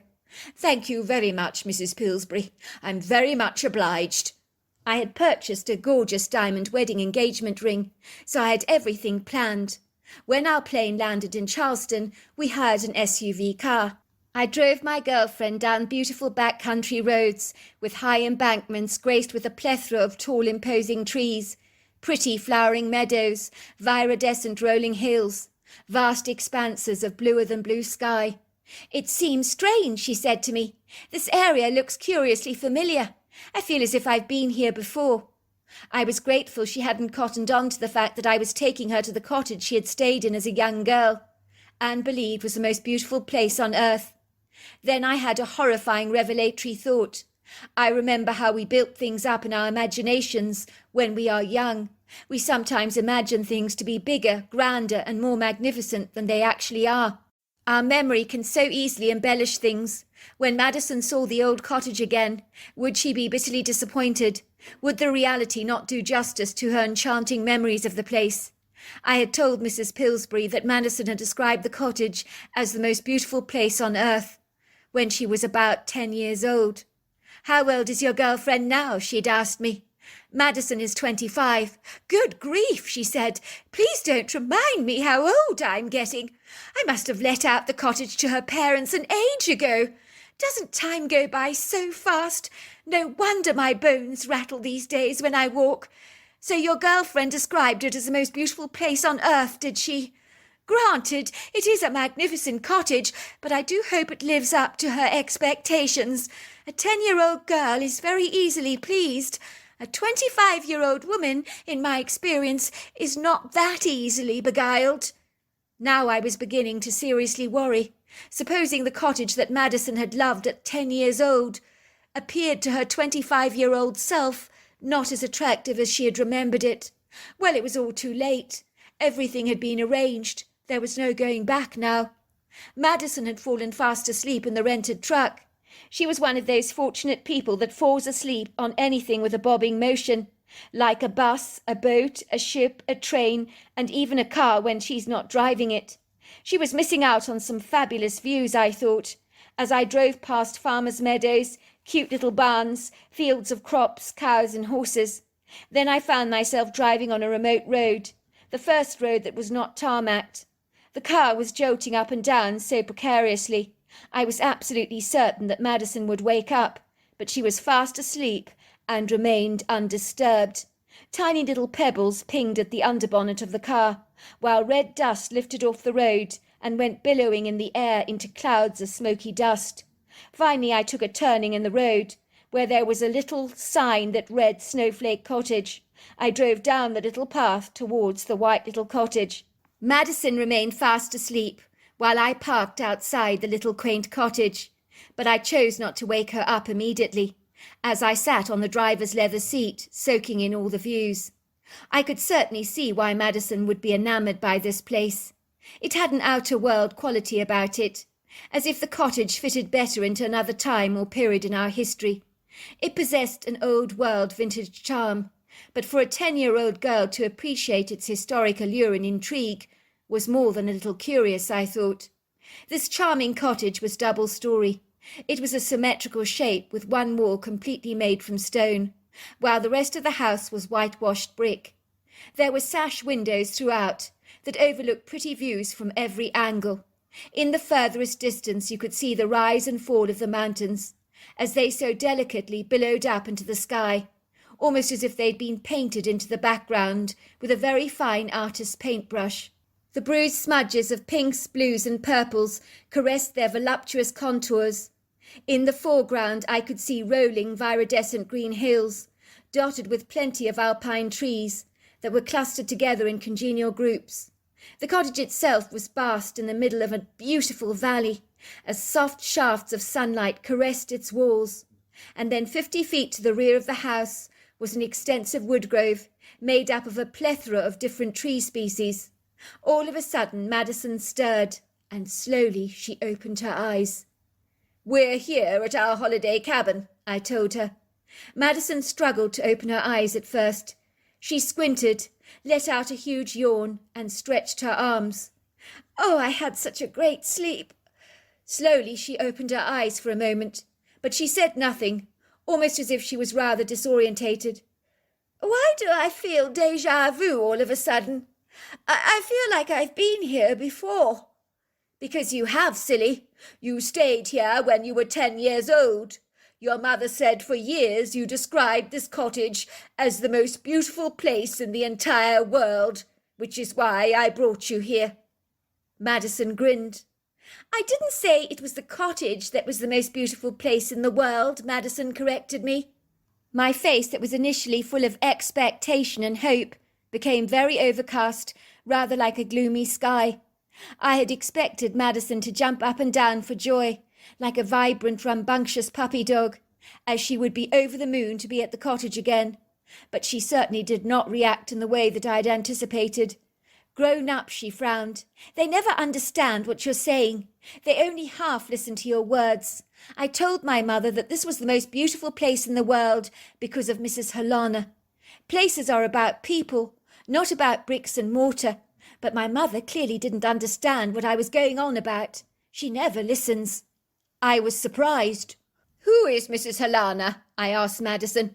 "I've never heard your mother mention the woman, nor have you, for that matter."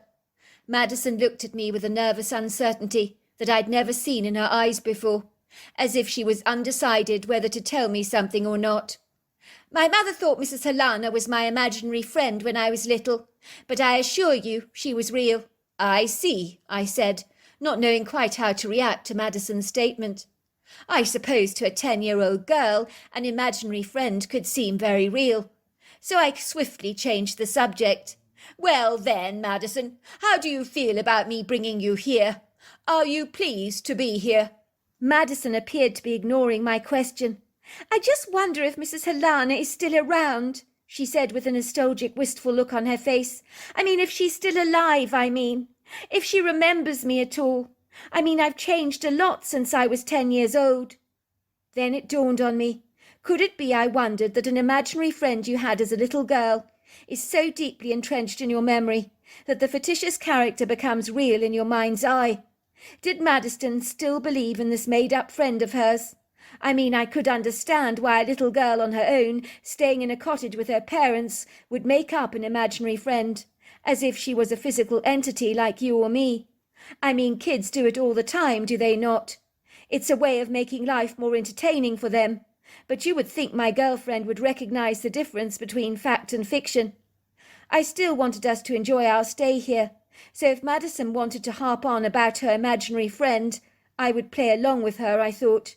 This weekend was about my beautiful quirky girlfriend, and I wanted it to be a memorable event. I pulled out the ring in my pocket and quickly opened the tiny little velvety box to examine the contents. I smiled happily to myself. It was a stunning ring. Even the shop assistant at the extravagant jeweller's had said as much.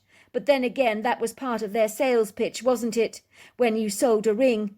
Even so, I promptly decided that this ring was particularly special.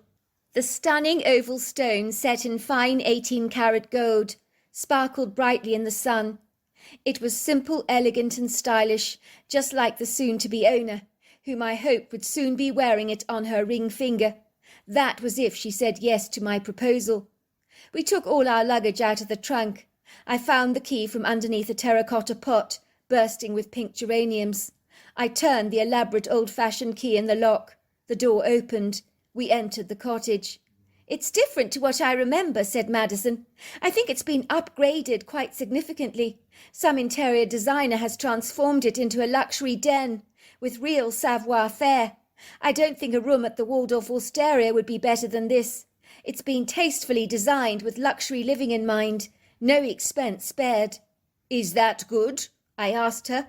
"Or are you disappointed?" Maddison gave me a hug and kiss. "Of course it's good, silly. What girl doesn't want to enjoy a spot of luxury? This place is sumptuously cosy. Look at the tasteful furnishings, the large sofas, all the flower arrangements, and the large open fireplace. This place rocks. It's amazing," she said, taking my hand and gazing into my eyes, running her hand down the sides of my face. "Thank you, Matt, for being so thoughtful. This is such a generous thing for you to do, to bring me here, even if Mrs. Helena is not around anymore." I chose to ignore the last part of her sentence, feeling a teensy-weensy bit frustrated by this Mrs. Helena, who seemed to be upstaging me, even in her absence. I bit my lips and chose not to say a single word. "This calls for a celebration," I said. I opened the refrigerator in the kitchen that had been fully stocked by Mrs. Pillsbury and pulled out a large bottle of bubbly French champagne. We raised our glasses and drank a toast.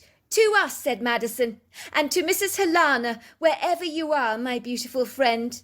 Then my girlfriend chose to wallow in a long bath, while I decided to prepare us dinner. I'd fancied myself as a proficient cook, so I made tagliatelle in a mushroom and bacon white wine sauce with parmesan, which was followed by a piece of apple pie that had been brought from a baker's in town, which I served with some luxury vanilla ice cream. After dinner we sat out on the deck drinking margaritas, watching the constellations in the night sky, until finally exhausted we retired to our beds. Later during the night, while I was fast asleep, I awoke with a sudden start. I had heard 3 distinctive knocks. What was that, I wondered? Then it happened again and again and again, always in 3s. But I chose to remain in bed, thought nothing about it, and fell fast asleep. The next morning I was up bright and early, pleased to see that my picnic basket had been delivered as promised, and all was going to plan. We would have a picnic in the woodgrove, and then I would pop the quintessential question. My girlfriend was in bed still reading a book, which was very convenient, so I quickly darted into the woodgrove, threw down a picnic rug and the picnic basket, and returned to the cottage feeling all pepped up and ready to go. I was feeling excited about popping the question to my girlfriend, but as the time loomed ever closer, I was getting ever so slightly nervous. I don't know how many times I had looked at the ring in my back pocket that morning. Soon I would be asking Maddison to be my wife. And yes, that was overwhelming. I was so grateful that she hadn't been up with the birds this morning. She appeared to be exhausted for some reason, and was entwined in a rarely gripping novel, so I was thankful for small mercies, as it gave me plenty of time to prepare the surprise picnic. "Are you coming for a stroll in the wood green before lunch?" I asked Madison. "It might be a good idea to get some exercise." She looked at me from her book. "Oh, my goodness, I've been so selfish, Matt," she said apologetically. "I've been so entrenched in my book. I lost all track of time. Is it really 1:45 already?" "I'm afraid so. But the whole idea about coming here is to relax, so if you want you can read a book all day, but I thought it would be very nice if we could go for a brief walk before lunch first." "Give me 2 seconds," said Madison, "and I'll be with you." She threw on a pair of jeans, sweatshirt and walking boots. "Let's go," she said, looking at me eagerly. "It's a long time since I've been in that wood grove. The last time I was in there it was when I was playing with Mrs. Helena." "That's nice," I said gingerly, wishing that my girlfriend would shut up about her annoying imaginary friend that was beginning to irritate me somewhat. This Mrs. Helena was not real, so why would Madison not give her frustrating imaginary friend a break? I was eager to propose to my girlfriend, but all she could do was talk about Mrs. Helena. We began to walk through the wood grove that was composed of American beeches, red maples, yellow birches, sugar maples and black cherry trees that towered up into the sky like masterful giants, with large, graceful leafy boughs that swaggered in the cool, breezy wind. The air felt fresh and crisp, the forest smelt of wild flowers.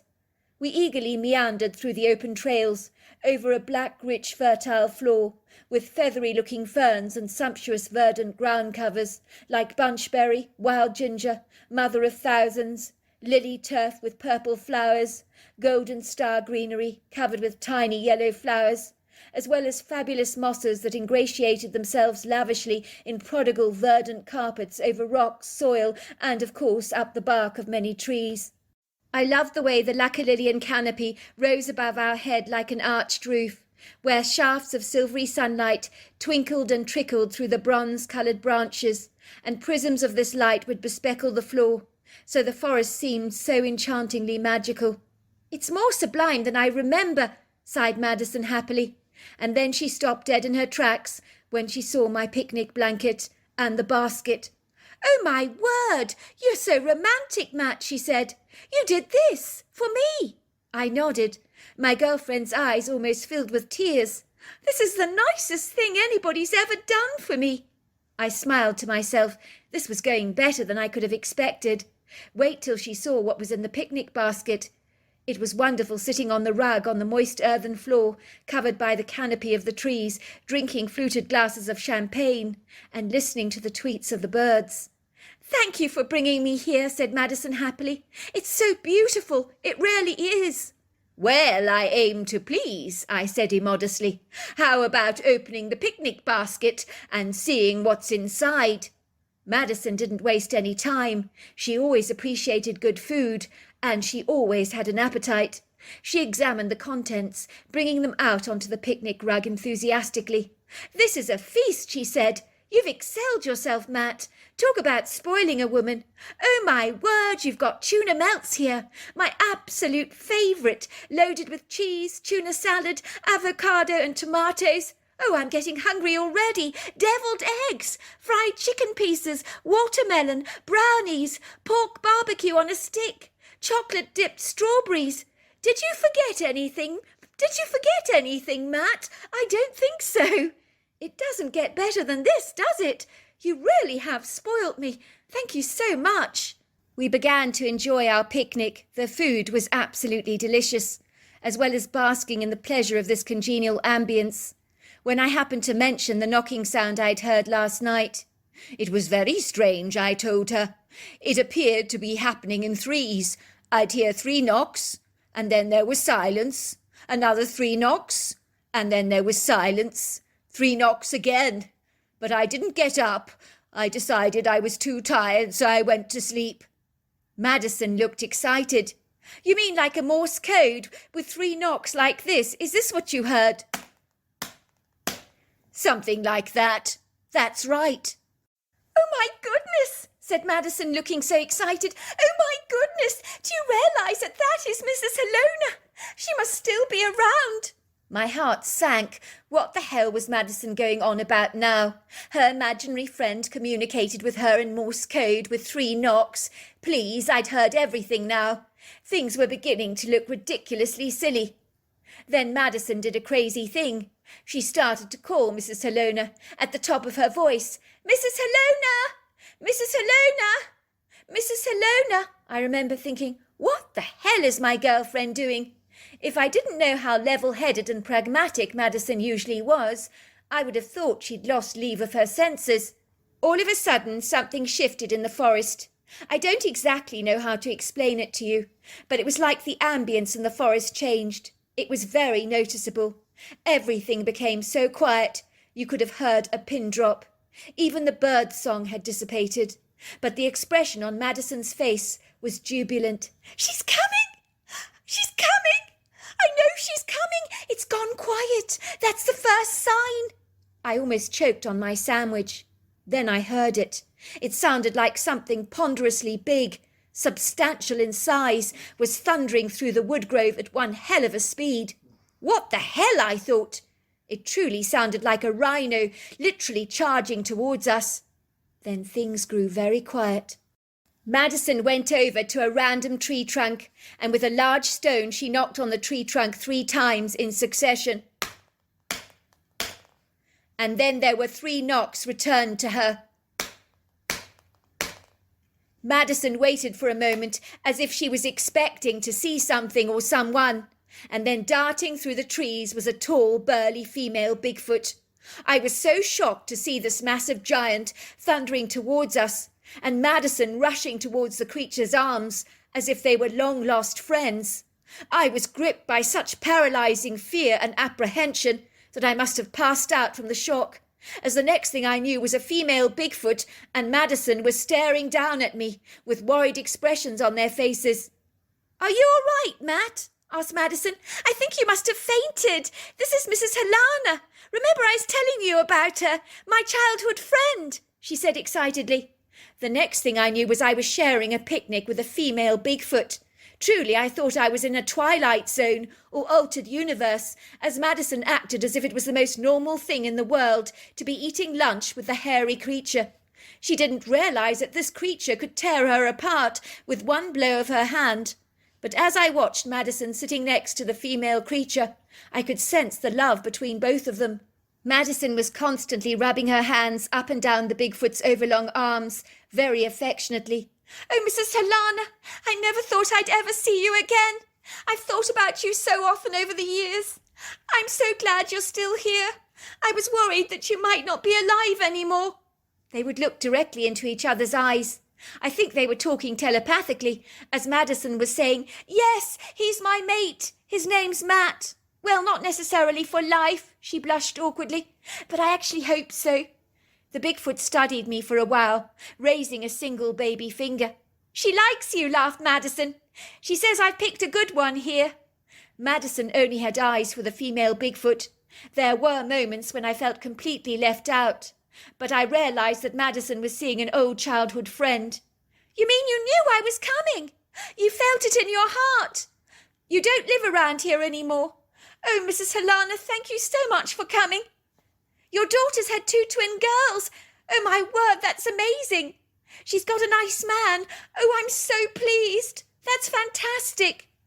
As I sat there watching my girlfriend interacting with a Bigfoot, I knew that no one would believe my story, if I were to share it, that is, for it would seem far too outrageous to be true.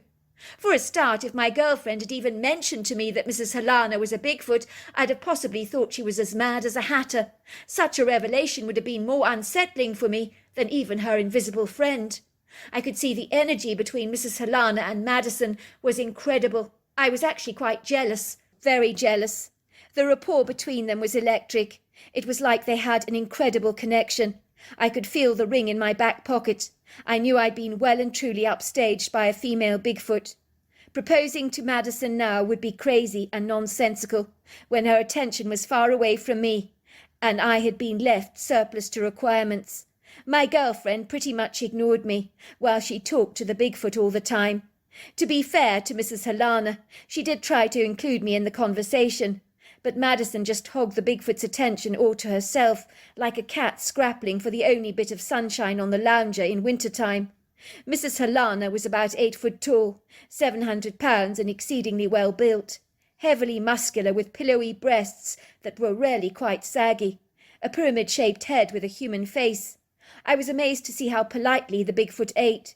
She chewed with her mouth closed and made some sounds as she ate, expressing that she found the tuna melt quite delicious. She thoroughly enjoyed the barbecue pork kebabs and the chocolate brownies, but when she tasted the champagne, she wrinkled up her nose in disgust and made such a funny expression on her face that was so comical that me and Madison roared with laughter. The Bigfoot enjoyed our response. Eventually she patted Madison on the back, and they both embraced in a large hug. Madison was crying. The Bigfoot then came over to me, tapping me on the back, and then we watched her gliding away in the forest. She literally looked like she was floating on air as she moved away. My girlfriend began to sob. "Are you all right, Madison?"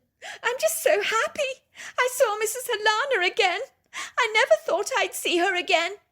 I tried to get my girlfriend to tell me how she'd met Mrs. Helena, but she told me that there were some things she would never ever share, not even with her husband, because my story is deeply personal. So that was me told. I knew that on this occasion I would not be proposing to my girlfriend at all. She could talk about nothing else but Mrs. Helena this, Mrs. Helena that, and I don't mind saying that by the end of our stay at the cottage, I was hoping Mrs. Helena's name would never be mentioned again, but no such luck. To cut a long story short, I never did tell Madison that I was intending to propose to her at the cottage that day, but I proposed to her on a Sunset Captain Mac sea cruise 2 weekends later, and although we met a school of dolphins, they never upstaged me like Mrs. Helena did. So I'm glad to say Madison agreed to be my wife, and to date we've been happily married for 10 long years.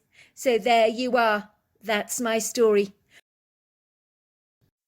Dear Sarah, and all your lovely listeners, it was with a plethora of mixed, vacillating, ambivalent feelings that I returned to my hometown in the Pacific Northwest, for I was not certain the kind of reception I would ultimately receive from the local residents living there, as many people have long memories rather like an elephant and find it exceedingly difficult to forgive and forget.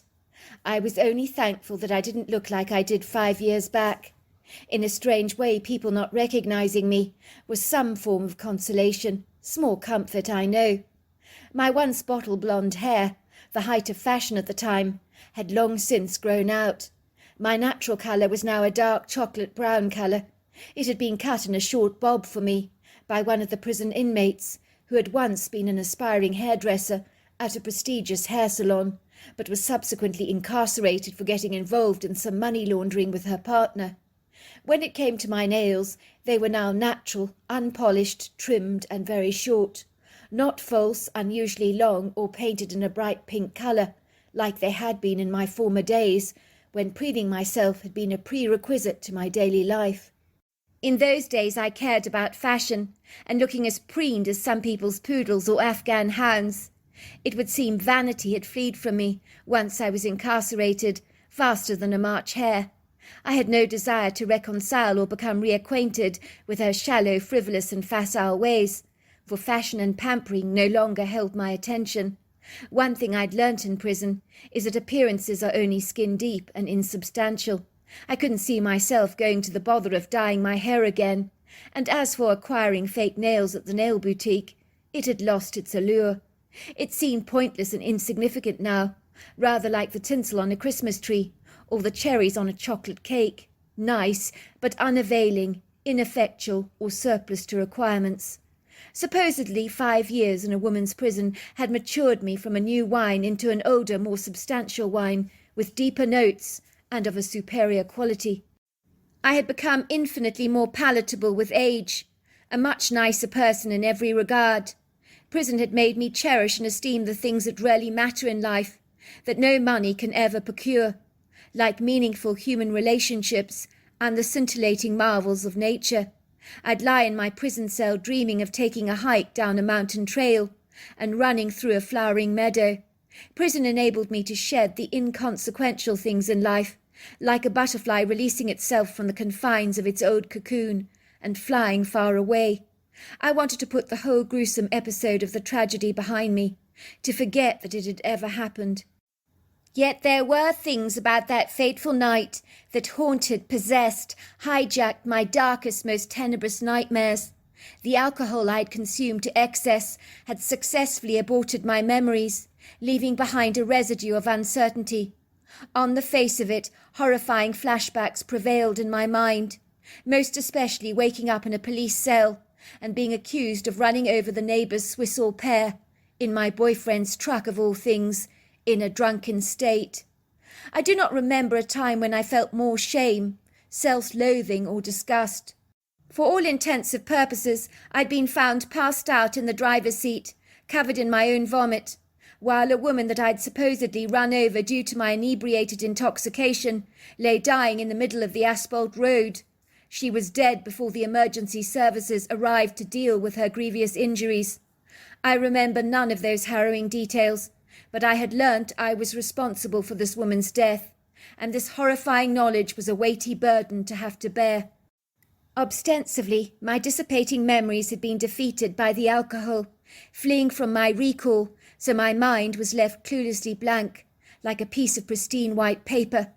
As a result, I was forced to accept the accusations from the prosecution, as I could not defend the unassailable, incontestable evidence that mounted up against me, rendering me guilty as charged. In the past, I refused to drive when I'd drunk, so why I had been driving my boyfriend's truck that night, I do not understand or know, for he had never allowed me to drive in a sozzled condition before. My boyfriend Paddy had informed the police that I had stolen his car keys, wilfully taken his truck on the road in an intoxicated state. Everyone believed him. For what reason would I have to doubt his testimony, as Paddy was a forthright, truthful, upfront character, who was as honest as the day is young. On that night I had consumed litres of punch that I had believed was fruit juice to quench an insatiable thirst. I had no memory of anything after that, so to think I could drive a truck in such a bladdered state was hard for me to fathom. The trouble is, when you have no recollection of an event, it is paradoxically illogical and implausible to defend your failed memory, for it soon becomes your deadliest enemy or foe, for it is in the darkness that many unanswered questions remain hidden, and secrets lie surreptitiously buried, shrouded in mystery. For some the darkness is a friend or ally, as it conceals their iniquitous deeds.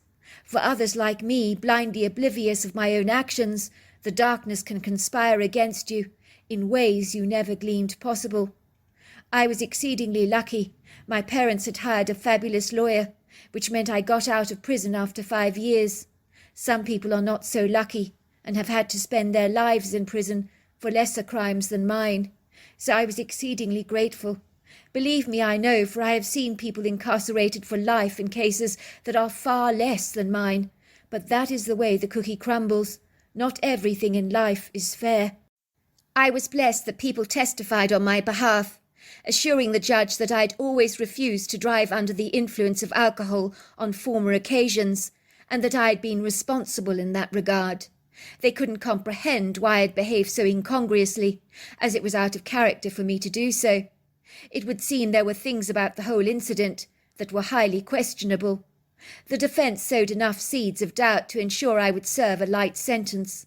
The suggestion that I could have been set up wafted around the courtroom like a sweet-smelling perfume, leaving enough uncertainty for the court to be merciful towards me. Yet despite everything, 5 years did feel like donkey's years, as being stuck in prison was not easy.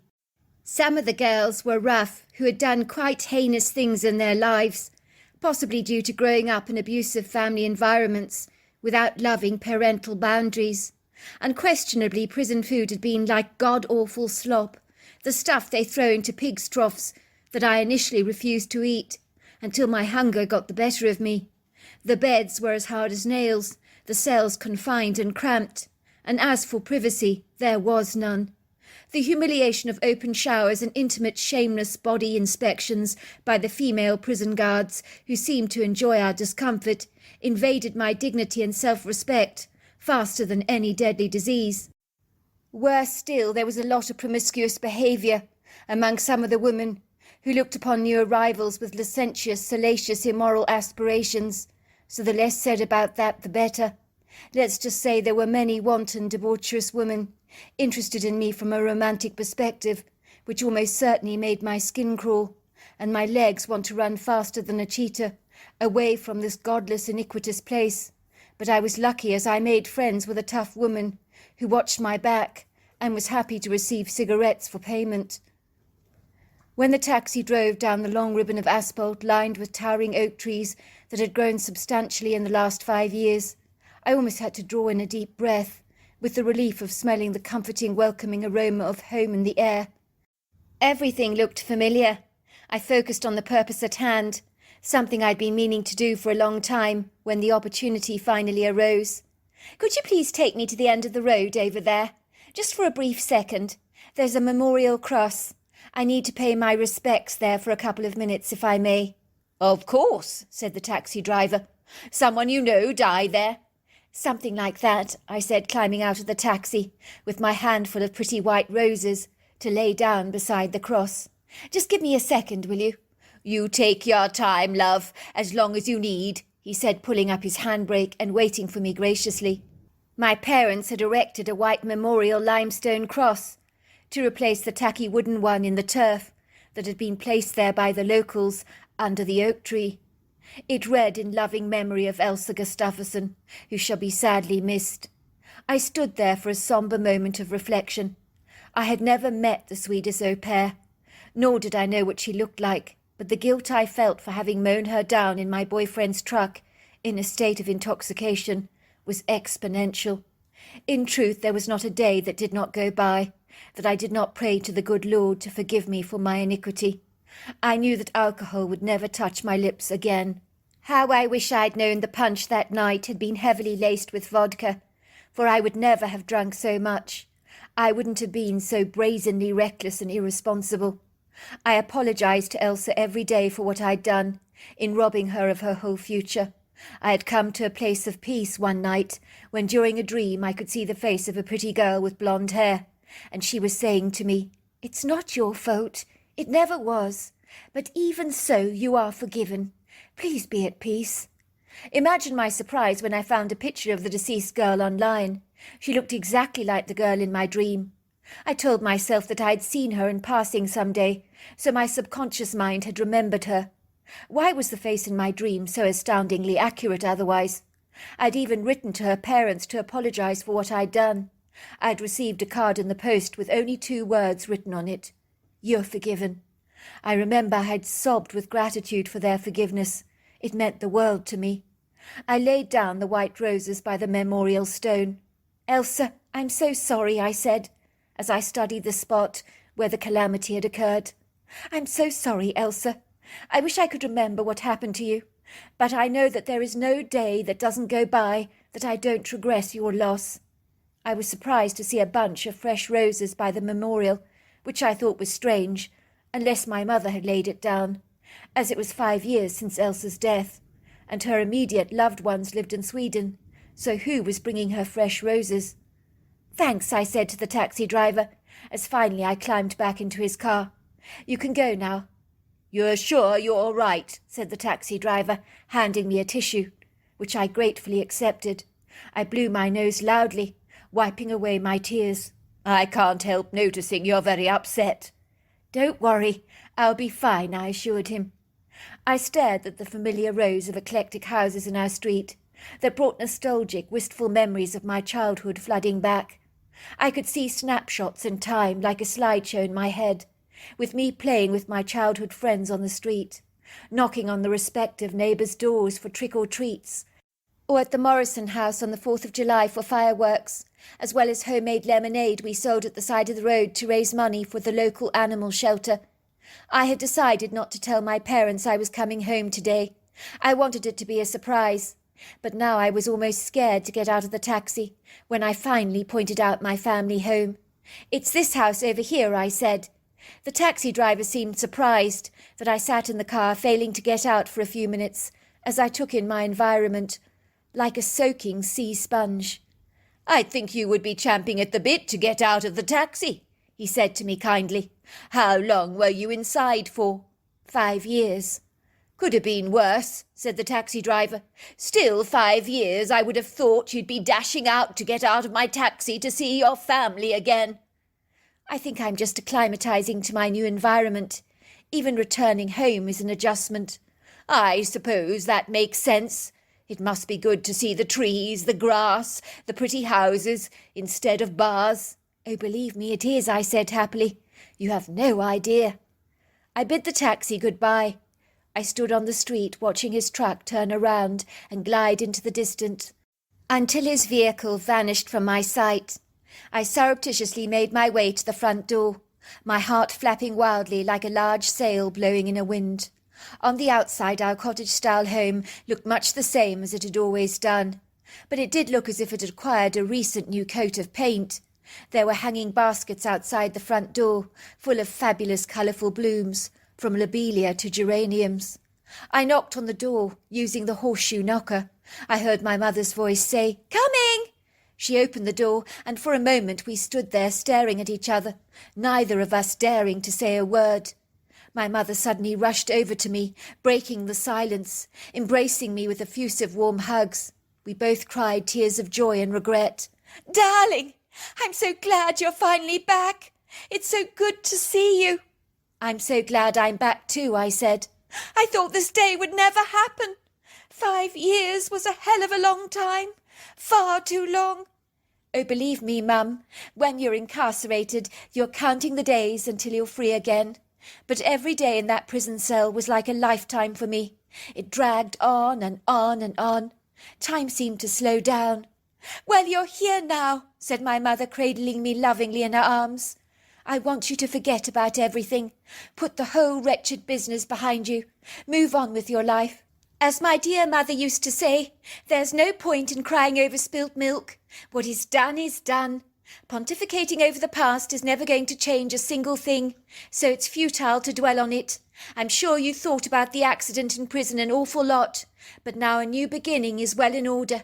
A brand new, fresh start." "I agree," I said. "I have to put it behind me. If I don't, my past will suffocate me." "My point exactly, dear."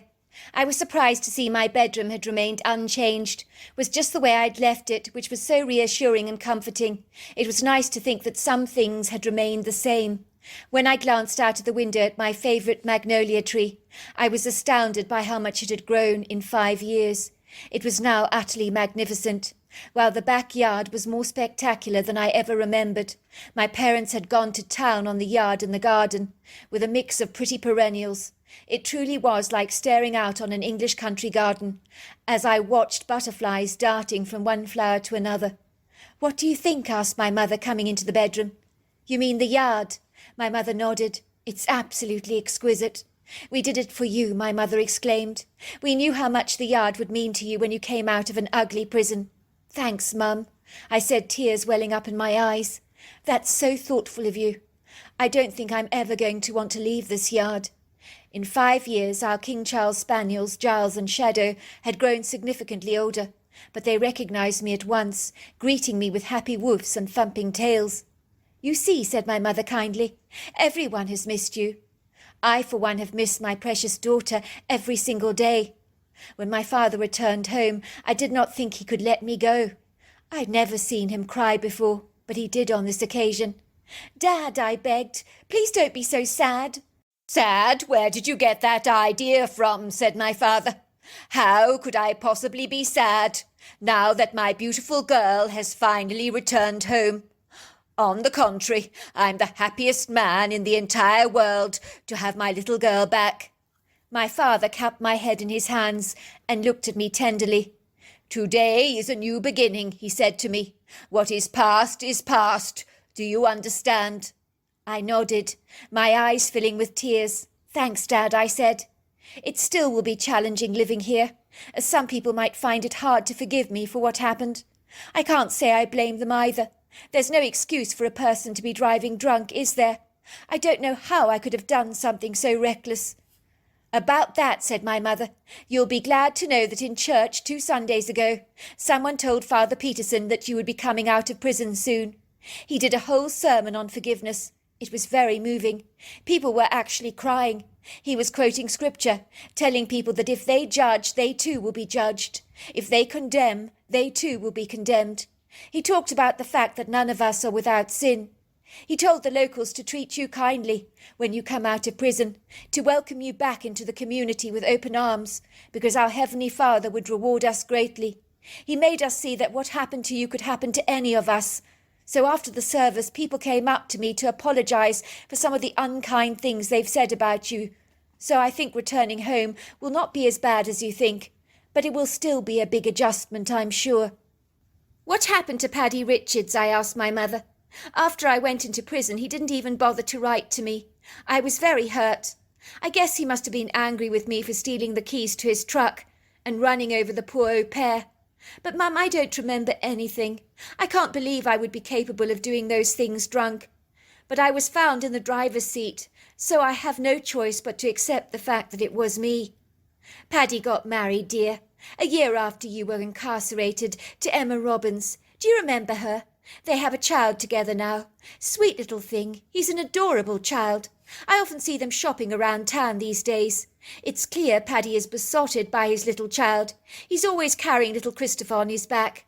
I must confess that every time Paddy sees me, he dashes away as fast as he can. He's never bothered to say hello to me in 5 years since the accident.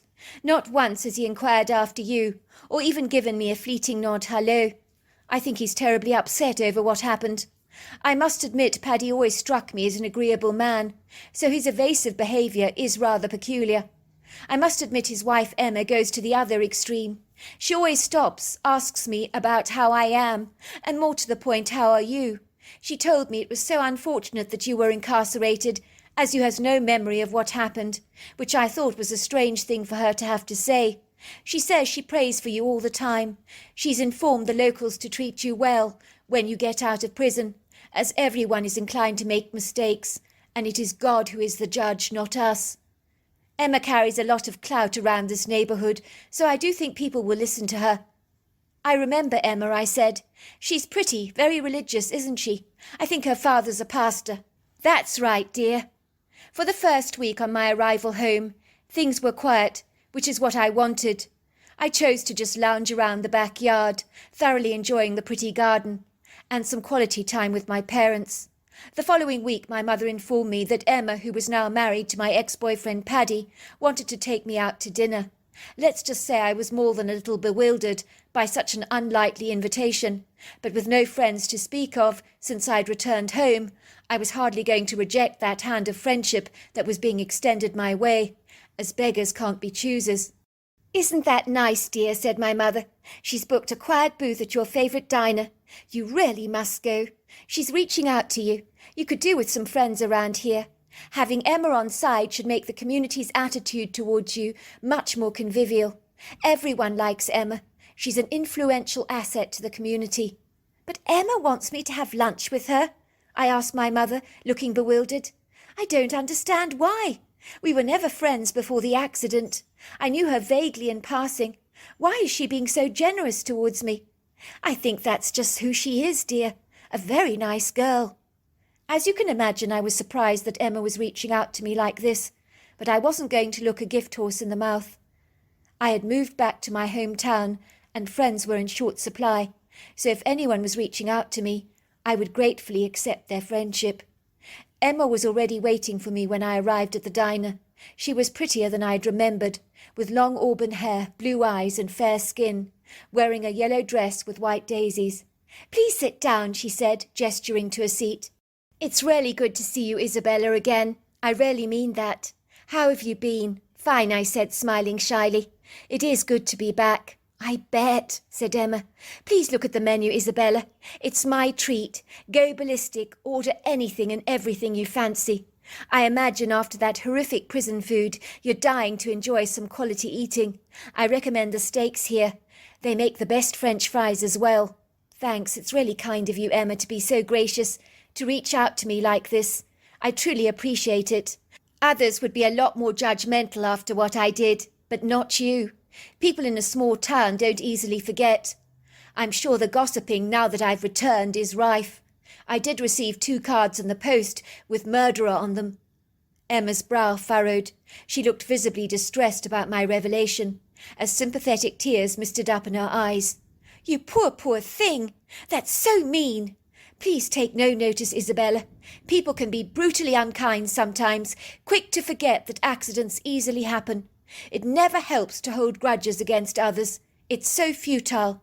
Please don't blame yourself," she said, reaching out to my hand and giving it a tight squeeze. "Remember, none of this was ever your fault, Isabella." What a strange thing to say, I thought, as the waitress took our orders. We both ordered sirloin steaks, medium well, served with creamy peppercorn sauce, chips, onion rings, and blue cheese salad, complemented by double thick chocolate milkshakes. "Is there anything else?" asked the waitress. "No, it's fine for now," said Emma, waving her away as if she was swatting an irritating fly. "Don't come back unless I call you. I need privacy," she told the waitress. "Me and my friend here. We've got a lot of catching up to do." You're probably wondering why I invited you over to lunch. Now, it goes without saying I want to welcome you home, of course I do, and extend the hand of friendship. That's a given. But I need to talk to you about an exceedingly delicate matter concerning my husband Paddy. You do know that me and your ex got married, she said, looking rather embarrassed, flushing a bright pink colour. I hope that's not upsetting to you. Yes, my mother told me about that. Congratulations. No, I'm not upset. Me and Paddy, we were more friends. In truth, the relationship had run its course.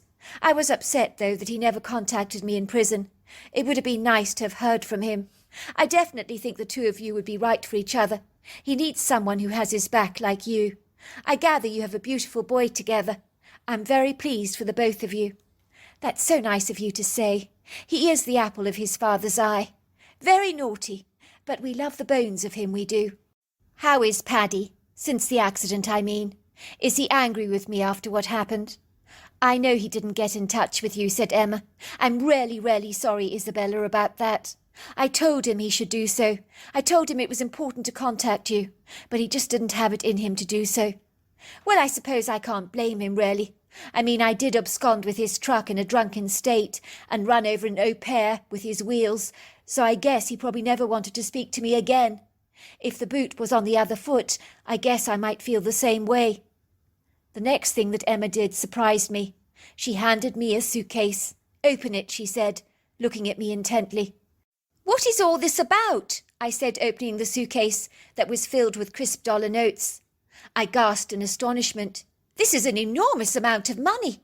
Who on earth is it for? Why is it in cash? Why are you showing it to me?" "It's $1 million. It's for you, Isabella. It's compensation for the 5 years you served in prison. It's the least I could do in the circumstances. You see, Isabella, you didn't run down that Swiss au pair like you thought you did. My husband did. He was driving you home in his truck. He was only a little tiddly at the time. You were very drunk. You could barely sit up straight. The roads were incredibly quiet. It was 2 o'clock in the morning. The au pair had let the family schnauzer dog out for a pee. The mischievous dog ran across the road. She ran after him. The timing was imperfect. That was when Paddy ran over the woman. He could see she was dying. He freaked out. He put you in the driver's seat, collected the dog, and put it back into the house, as the front door was ajar. He phoned emergency services, made an anonymous phone call, saying he'd seen a woman driving erratically down the road in a drunken stupor, and that she had run over a pedestrian. "Oh, my God! Paddy set me up! That's despicable! How could he do such a terrible thing to me?" "I know," said Emma, her eyes filling with tears. They spilled down her cheeks. She held my hand in hers, squeezing it tightly, looking into my eyes pleadingly. "Please don't be mad, Isabella. Of course you have every right to be, but you've served your sentence, and it's over now. I talked to my father about what could be done to redeem the situation. He said we needed to give you financial compensation. Granted, you could sue Paddy, but he will deny the whole thing. So will I. You see, at the end of the day, Isabella, I have to stick my neck out for my family first. I love Paddy. My son needs his father. If he was to go to prison, it would totally destroy him. I have to watch out for the family. Please try to understand that. Please have it in your heart to forgive Paddy. He desperately needs your forgiveness. We all do. Why are you telling me this? You could have kept your mouth tightly shut, and I would be none the wiser. Most people would have done just that. It's brave of you to tell me this. Because I don't want you to go through life blaming yourself for this accident, Isabella. I assure you Paddy lives with the self-reproach and rueful regret of his guilt every day. It's punishment enough. He has terrible nightmares over what he has done. Please accept this money on behalf of all of us as compensation. Paddy would rather put a bullet through his head than go to prison. When he put you in the driver's seat, it was only because he felt you would cope better than he would in prison. Men's prisons are notoriously tough, hostile, uncongenial places. With someone as good-looking as Paddy, God knows what would have happened to him. With some of those amorous male prisoners looking for a pretty boy to seduce. You hear horrific stories about what goes on in men's prisons. I nodded. I understood perfectly. I knew all too well about the promiscuous behaviour in prisons. I had heard some horrendous stories that did not bear repeating. Please tell me what you're thinking, said Emma, looking concerned. I stared at the money and then at Emma. I do forgive Paddy. I do understand why he did what he did. It doesn't make it right. His behaviour was atrocious, but I get why he did what he did. I thought you'd shout at me, scream blue murder, said Emma, her eyes tearing up. I thought you'd lose it with me. But I couldn't live with the knowledge that you thought you'd killed someone. I had to let you know the truth. I don't want you to go through life crippled by guilt.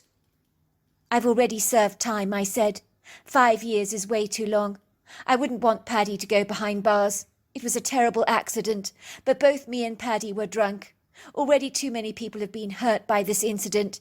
It's best we put it behind us. Forget it ever happened. Thank you. You're such a good person, Isabella. I'll do my level best to make people around here be nice to you. I really will. I even got the pasture to lecture on forgiveness recently. Oh, that was you. Thanks, Emma. People have sent me welcome home cards, flowers and chocolates with messages of love, saying that everybody makes mistakes and that they forgive me. But obviously, as I was saying, I have also had some nasty mail. Oh, good, I'm glad to hear that you've had some positive messages from locals. It's like the social media, isn't it? You get some nasty trolls out there that leave vindictive messages. I asked my dad why people do such mean things. You see, as a pastor, he understands human psychology better than most. He said one should pray for the trolls, for they are the people in society filled with hatred and issues with low self-esteem. If they hurt someone online by leaving nasty messages like you're ugly, fat or stupid, or even worse stuff than that, believe me, there is worse stuff, like people saying, rot in hell, I wish you were dead. I've heard some nasty, really shocking stories about young people taking their own lives based on the mean comments of others. Oh, I believe it. Remember, I've been in prison. I know about human depravity and the mean things people can say to each other. It can be a warped world out there, but you just have to ignore the spiteful things people can say. My father says you pray for people that hate you and say all kinds of mean things against you. It's the best way to deal with people like that. They only say these horrible things to feel better about themselves anyway, as they're so miserable. And you know the saying, misery loves company. He's absolutely right about that, I said. I assure you, I shan't be going on social media. I can imagine I'd get some comments like murderer, rot in hell, stuff like that. Look, Isabella, you will take the money, won't you? My father would also like to pay all the lawyers' fees your parents incurred. It really would make me feel a whole lot better. Obviously, I wish we could give you much, much more. Ostensibly, you lost 5 years of earning a salary. You had to eat awful food and put up with being accused of something you didn't do. You need to accept this money. Hopefully, it'll give you the capital you need to have a flying start in life. I discussed everything with my father. He said giving you the money was the best thing we could possibly do. I know it doesn't compensate for the 5 years you lost, but it is a way of making restitution. Thanks, I said. I will accept it as compensation, as I have no idea what I'm going to do with my life. I certainly don't want to be sponging off my parents, but I would like to have words with Paddy. I think we both need closure together. I'd like to speak to him, tell him he's forgiven. My mother said he always behaves strangely when she sees him, and never acknowledges her. That's because he's so racked with the guilt of what transpired. I think if he knows you forgive him, Isabella, for what he did, he'll be able to live with himself. Every week he goes to the memorial site your parents erected, leaving roses for the Swedish au pair that died. I've literally seen Paddy crying like a baby at times. He still feels so raw about what happened. Let's change the subject, shall we, Emma? Talk about something more positive. Emma's face brightened. I'd really like us to be friends, Isabella. And we shall, I said.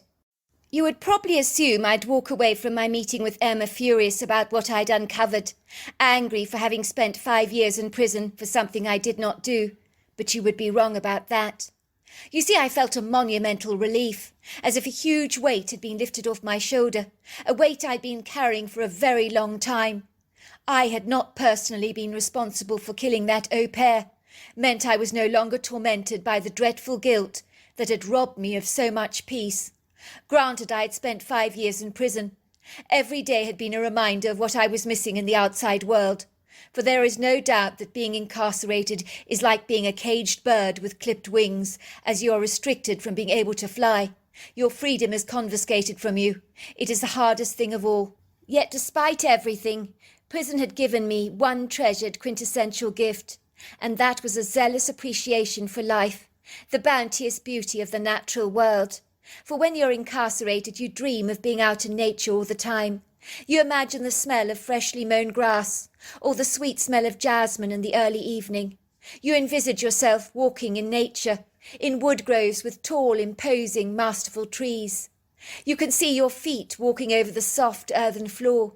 You think about glorious sunsets and sunrises, beautiful twinkling lakes and streams, and, of course, the magnificent ocean.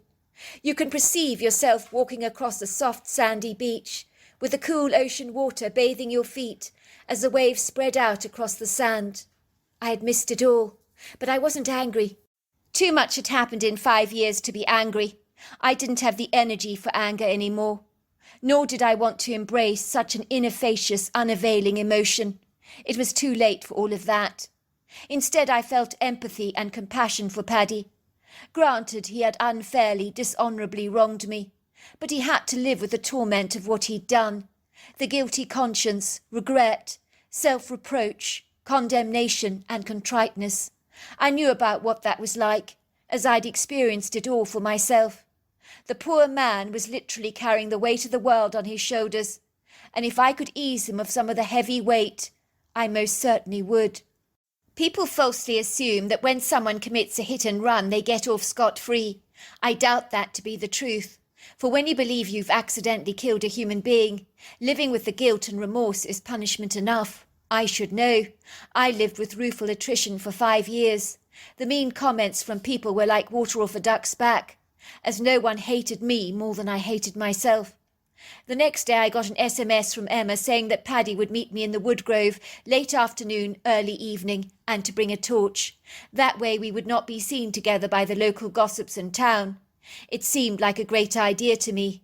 You can walk in the woodgrove and talk, Emma suggested. Thanks for doing this, Isabella. Your forgiveness will really help Paddy heal. He's over the moon you've accepted his money. The very next morning my parents couldn't help fail to notice that something was different about me. You look lighter, dear, happier, said my mother. You're so much more radiant. It's just good to be back home, I said. I feel as if a load has been lifted off my mind. My parents looked thrilled to see I was coming out of my shell. They couldn't comprehend the freedom I felt now that the guilt had been lifted off my shoulders. I was hoping to do the same for Paddy this evening. It was late afternoon when Paddy and I had decided to meet.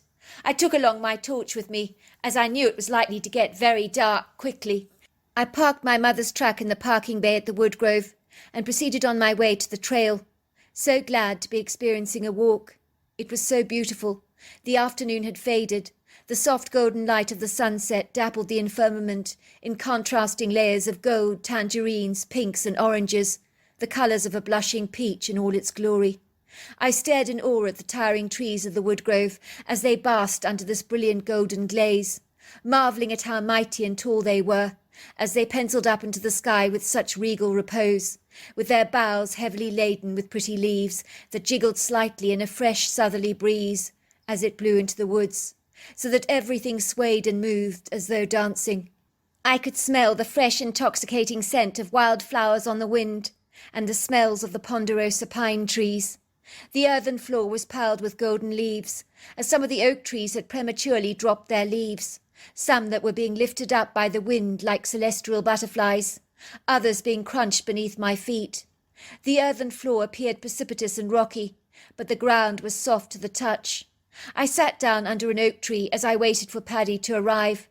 I could hear some birdsong in the valley, even this late in the afternoon. I sat there and watched slivers of silvery light twinkle through the boughs of the trees, casting their shadows onto the earthen floor. Then I saw him. It was Paddy. I could hardly believe it. The man looked like a shadow of his former self. He had lost so much weight, and underneath his eyes there were dark shadows caused from lack of sleep.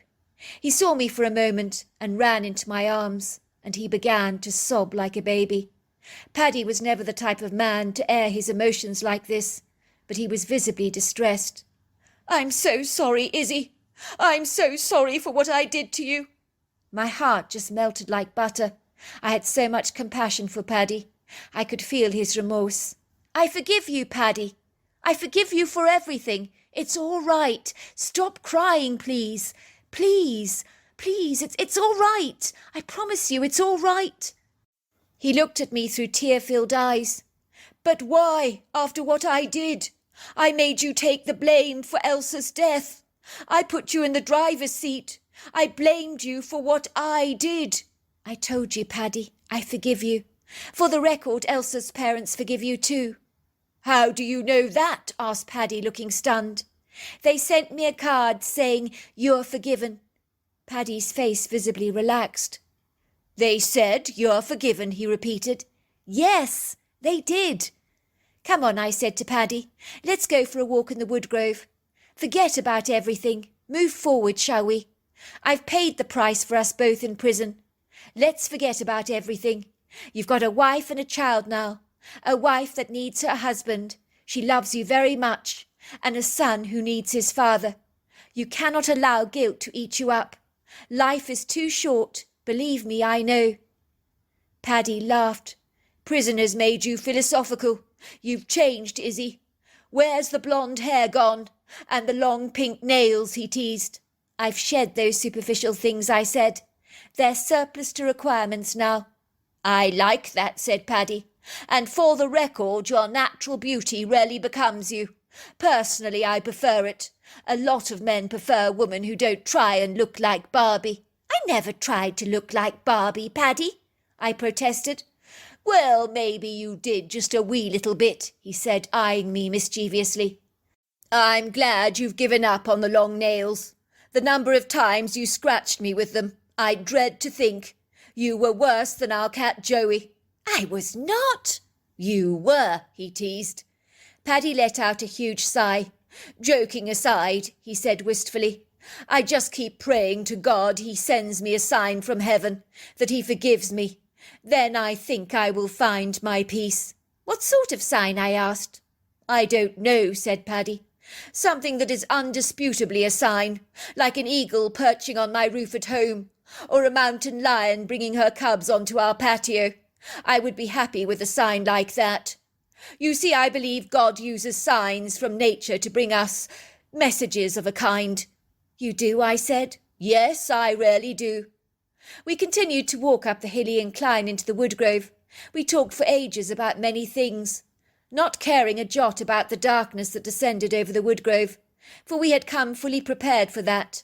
And besides, there was something quite pleasing about walking in the grove at night. It was liberating being in the dark with the light of our torches and the soft shadows of moonlight dancing across the forest floor, while we listened to the pretty sounds of the crickets and frogs. Then quite suddenly we heard a sound that was so peculiar that both Paddy and I suddenly stood terribly still. We held our breaths. We sensed something was moving towards us.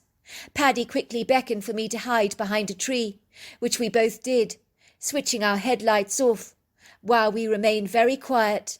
Then we heard the strange sound again. It sounded like something titanic in size was moving through the woodgrove. "What the hell?" I whispered to Paddy, who still had his fingers on his lips, urging me to be quiet. The only way I can describe the sound was that thumping feet were pounding the forest floor so hard that it physically vibrated. Then out of the tall swaying trees emerged a dark, shadowy silhouette. I remember thinking, what the hell is this dense black silhouette that looked like a giant against the grey sky? Was it real? Was it a ghost? I couldn't be sure. To my amazement, the creature headed directly towards us. I was filled with the most paralysing fear that gripped me so forcefully I was unable to even move or scream. Then there he was, standing yards away from us. Soft shadows of moonlight danced over his handsome, human-like face. I was astonished. It was a Bigfoot looking directly at us. For a moment we stared. The Bigfoot reciprocated our stare by staring back at us. I was surprised to find I was locked in his eyes. They were so kind and congenial. I felt no fear, despite his titanic size. He was easily over 7 foot tall, 3 foot wide, and 600 pounds. The Bigfoot's treacle-coloured eyes filled my heart with a loving, energising warmth that I had never ever experienced before, that is not of this world. I can only describe it as angelic. The creature scratched his head, looked at us for a moment, and nodded, as if he was greeting us cordially. But I sensed he could read our hearts like a book. The next thing he did was tapped us both on the shoulders so gently, with such a personal nudge. Then he turned around and glided away in the forest, glancing back briefly over his shoulders with smiling eyes. "Did you see that?" said Paddy. "I think God has forgiven me. That was a Bigfoot. You can't get a better sign than that." But he seemed so angelic, as if God himself had sent him to us. I could not dispute Paddy's claims. This unlikely meeting with the Bigfoot, with his arresting, powerful presence and his formidable, mighty body, had felt outer-worldly. We both proceeded to put on our headlamps, and then suddenly I noticed a carving in the wood of the tree. We both lit up the writing to see what it said. I thought it was going to say something like, "Annie loves Tommy," you know, the usual thing you'd expect to see in a tree trunk. But instead we saw the words, "You are forgiven." Me and Paddy gasped. The universe had sent us a cryptic sign. I'm glad to tell you, after that anomalous event, we all moved forward with our lives, without regret, knowing that all was definitely forgiven. So there you are. That's my story. Dear Sarah and all your lovely listeners, my name is Nathan and I'm a former Marine, and I would greatly appreciate remaining anonymous to protect my own credibility. You see, what I'm going to tell you seems utterly incredulous and very implausible, and I would never have believed it myself until it actually happened to me. After such a surreal experience, I realised that the fabric of my reality had been dramatically shifted and torn apart, and there was so much more going on in our earthly realm beyond what most of us could ever imagine. Few of us ever get to encounter such a strange, unexplainable phenomenon, but when we do, others may believe that we're completely crazy. And I truly understand where they're coming from, because I've been there too. How can we blame them for their limited observations, because they only know what they have physically seen with their eyes? They are not open to a world that they have not been exposed to. Fortunately, there are people out there who believe, even though they have not seen, like many of your listeners, I imagine. And that, in my opinion, makes them people with great wisdom, insight, and intuition. After all, is it not arrogant and presumptuous of us to assume that we actually know it all, because we most certainly don't? My story starts when I went on a camping trip to the beautiful Blue Ridge Mountains, which I was to find out later had a plethora of unexplained sightings of both cryptid creatures and supernatural experiences that people have encountered on the mountains there, which appear to be a hotbed of paranormal activity. It all started for me in the year 2004, when my girlfriend Pamela at the time, who is now my lovely, beautiful wife, were hiking and camping around the Jonas River Trail that goes up to Table Rock, Hawksbill Mountain and the Chimney area. I had been in these places before, So I decided to veer quite a way off the beaten track, going my own way, which I believe may have had something to do with my undoing.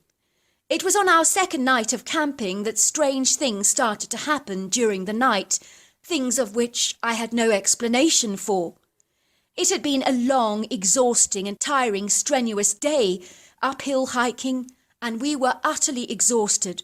We pitched our tents alongside this mountainous ridge in an open clearing close to a pretty little stream. It was an idyllic spot overlooking the beautiful mountainous valleys, and we were on a fairly high elevation, so the panoramic landscape was visually breathtaking.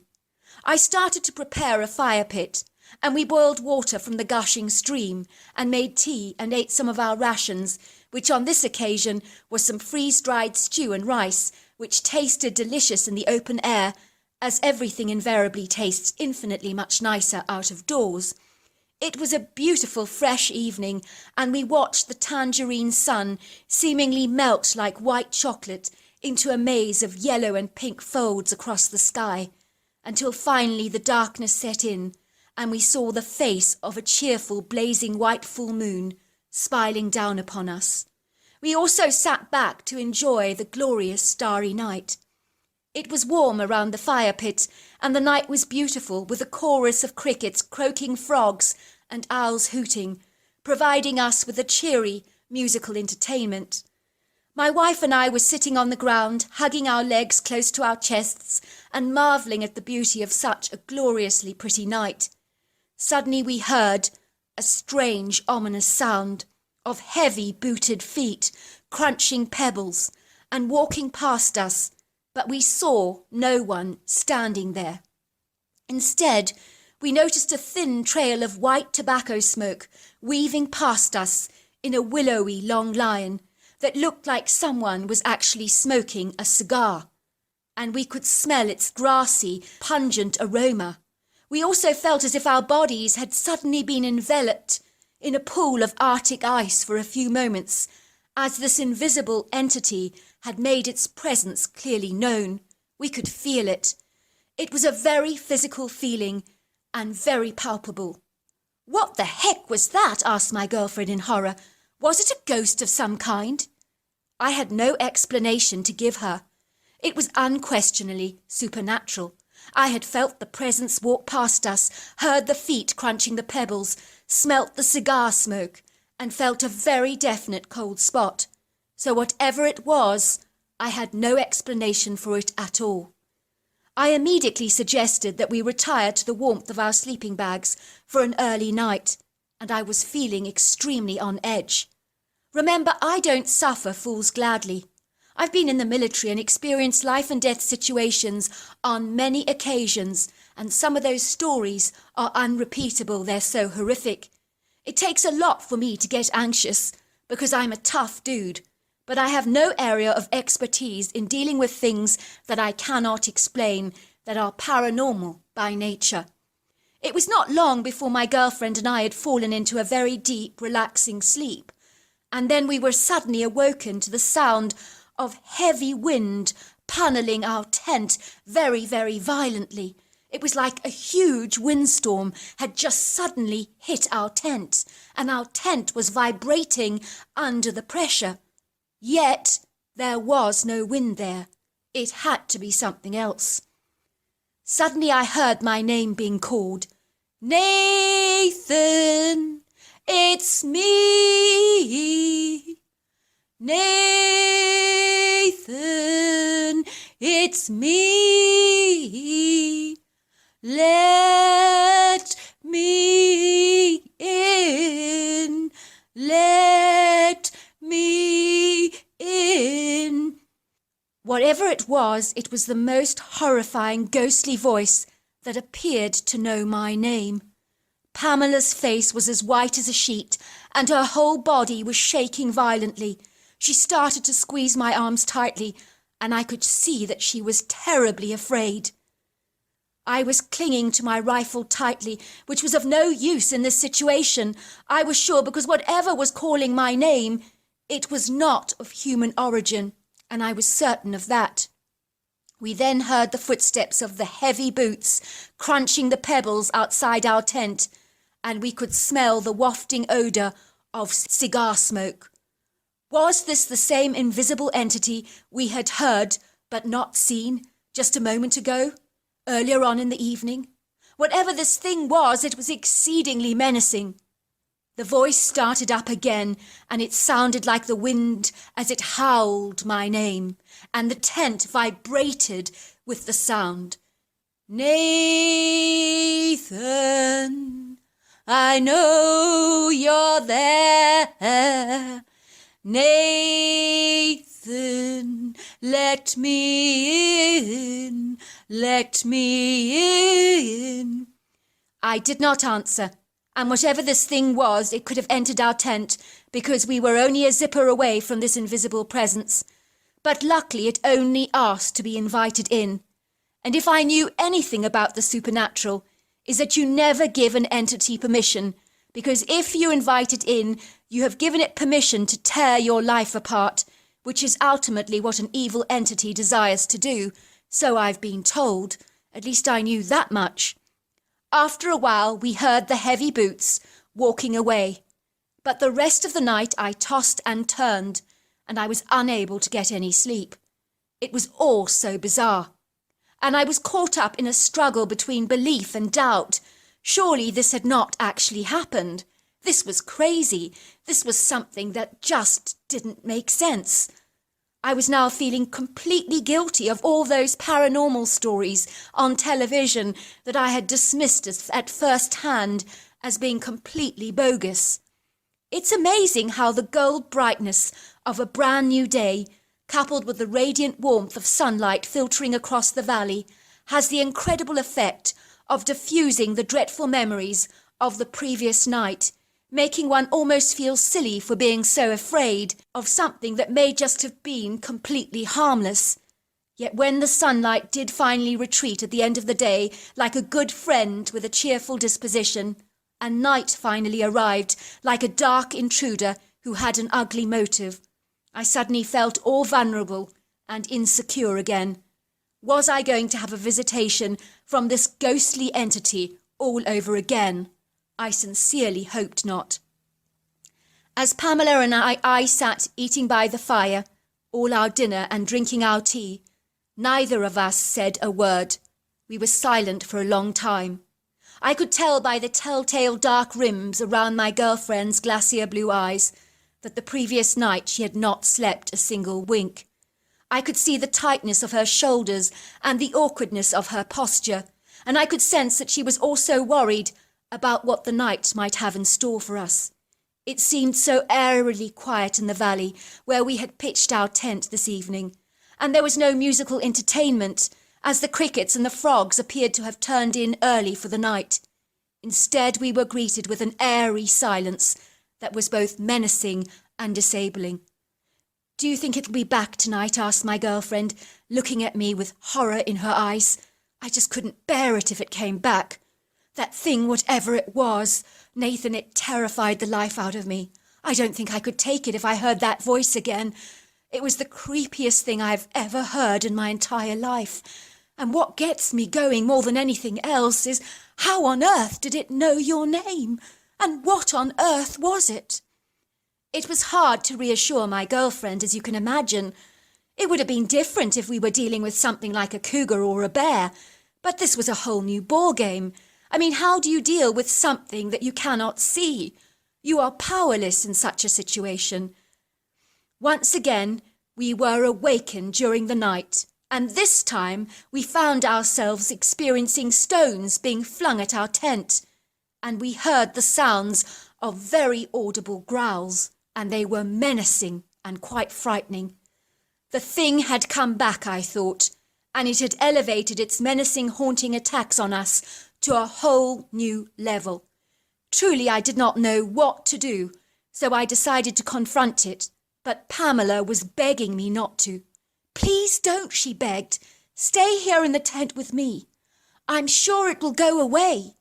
I mean, we're dealing with something paranormal. I don't think we should confront it." I listened to her, and I'm glad I did, because the thing, whatever it was, retreated. But then unfortunately it came back about 3 hours later, pounding on our tent with even more determination, and it threw stones at our tent, and it growled at us like a roaring lion that was extremely intimidating. "I'm sure it's a demon," said Pamela. "I've heard that they rarely growl." The growl did sound supernatural, but I couldn't just sit back and take this a moment longer. So armed with my rifle, I screamed at the top of my lungs, "Get out! Get out! Go away! You are not welcome here! Do you hear what I say? Get out!" I then prized myself out of my tent, wearing my pajamas and a flashlight on my head for better vision, and clutching my rifle. It was then that I saw the creature. In that moment, I truly thought it was a demon. But this thing was as real as you and I are. It had a pulse. It had a heartbeat. And the most pungent odour that I have ever smelt before, and ever hope to smell again. It was like a skunk in its ferocity. The creature was covered in thick, short black hair that was so black it was almost blue. It was as dark as the darkest raven, but it had a small bib of pure white fur just on its chest. It had bright red demonic eyes and a very, very ape-like face with human influences. Its body was both hefty, big and muscular, and it was about 8 feet tall and approximately 700 pounds, and its girth was 4 to 5 feet in width. The arms were long like that of an ape, but bigger and more muscular, and the torso, although invisible due to the hair covering, was exceedingly ripped. This creature would make some of the fittest Marines I know look like lightweights compared to him. The long, almost angular, hairless face was grey in colour, and the head was bullet-shaped and appeared to blend seamlessly into the shoulders without much evidence of a neck. So if the creature turned one way, so did the shoulders with the head. I truly felt that I was staring in the face of a malevolent demon. This creature was seething with utter rage, but his behaviour towards me was instinctively territorial. He was furious that I was on his turf, and he was making that very, very clear. On this night I had camped off the beaten track, away from the hiker's trail, and one pretty spot of natural wilderness that the creature clearly considered to be his. The creature was pounding his chest in a show of dominance and defiance, and he was incensed with rage, and he was using his enormous feet to smack the tent, making it clearly apparent that he wanted us gone as soon as we possibly could go. He was lunging towards me like a fighter in a boxing ring, attempting to make his first punch, and I knew that this was not a fight that I was going to win. Next to this creature, I was like a willowy kid attempting to take down Mike Tyson. I've always felt strong and capable, but next to this thing I felt pathetic, uncoordinated, and completely clumsy. I immediately fired some warning shots into the air, and to my surprise the creature just called my bluff and stood there, shaking his fists at me defiantly and growling furiously, showing a very large set of human-like teeth that looked like luminescent white daggers against his dark form. I proceeded to fire a few more rounds, and the creature did not move, until I aimed the rifle directly at his heart, and then he knew that he was in danger. He thundered away as fast as he could, literally galloping into the undergrowth, and then he vanished from my sight. My heart was thumping violently in my chest like a heavy, heavy drum, and I was breathing rapidly, and I was sweating like a pig, and I have never been inclined to sweating before. Even my hands were clammy with moisture, and water was pouring down my thighs, and my back was soaking. My clothes were utterly drenched.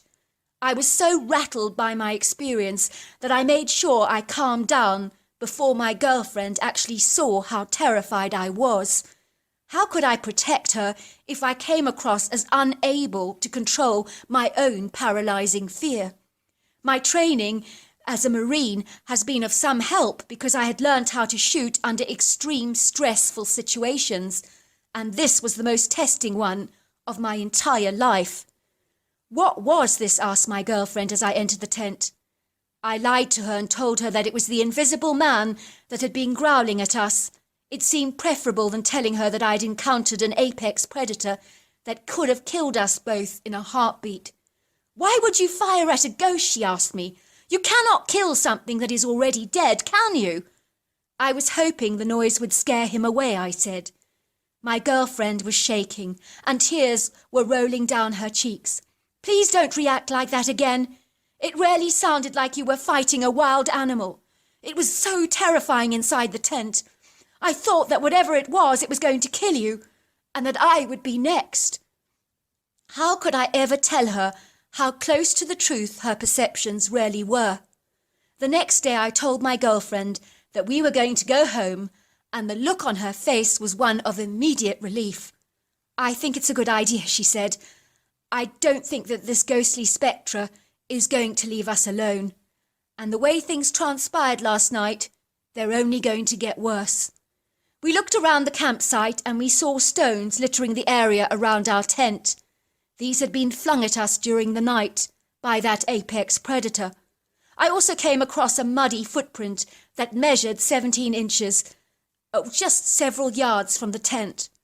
As we walked away from our tent, both Pamela and I felt that eyes were on us, and that something was following or stalking us.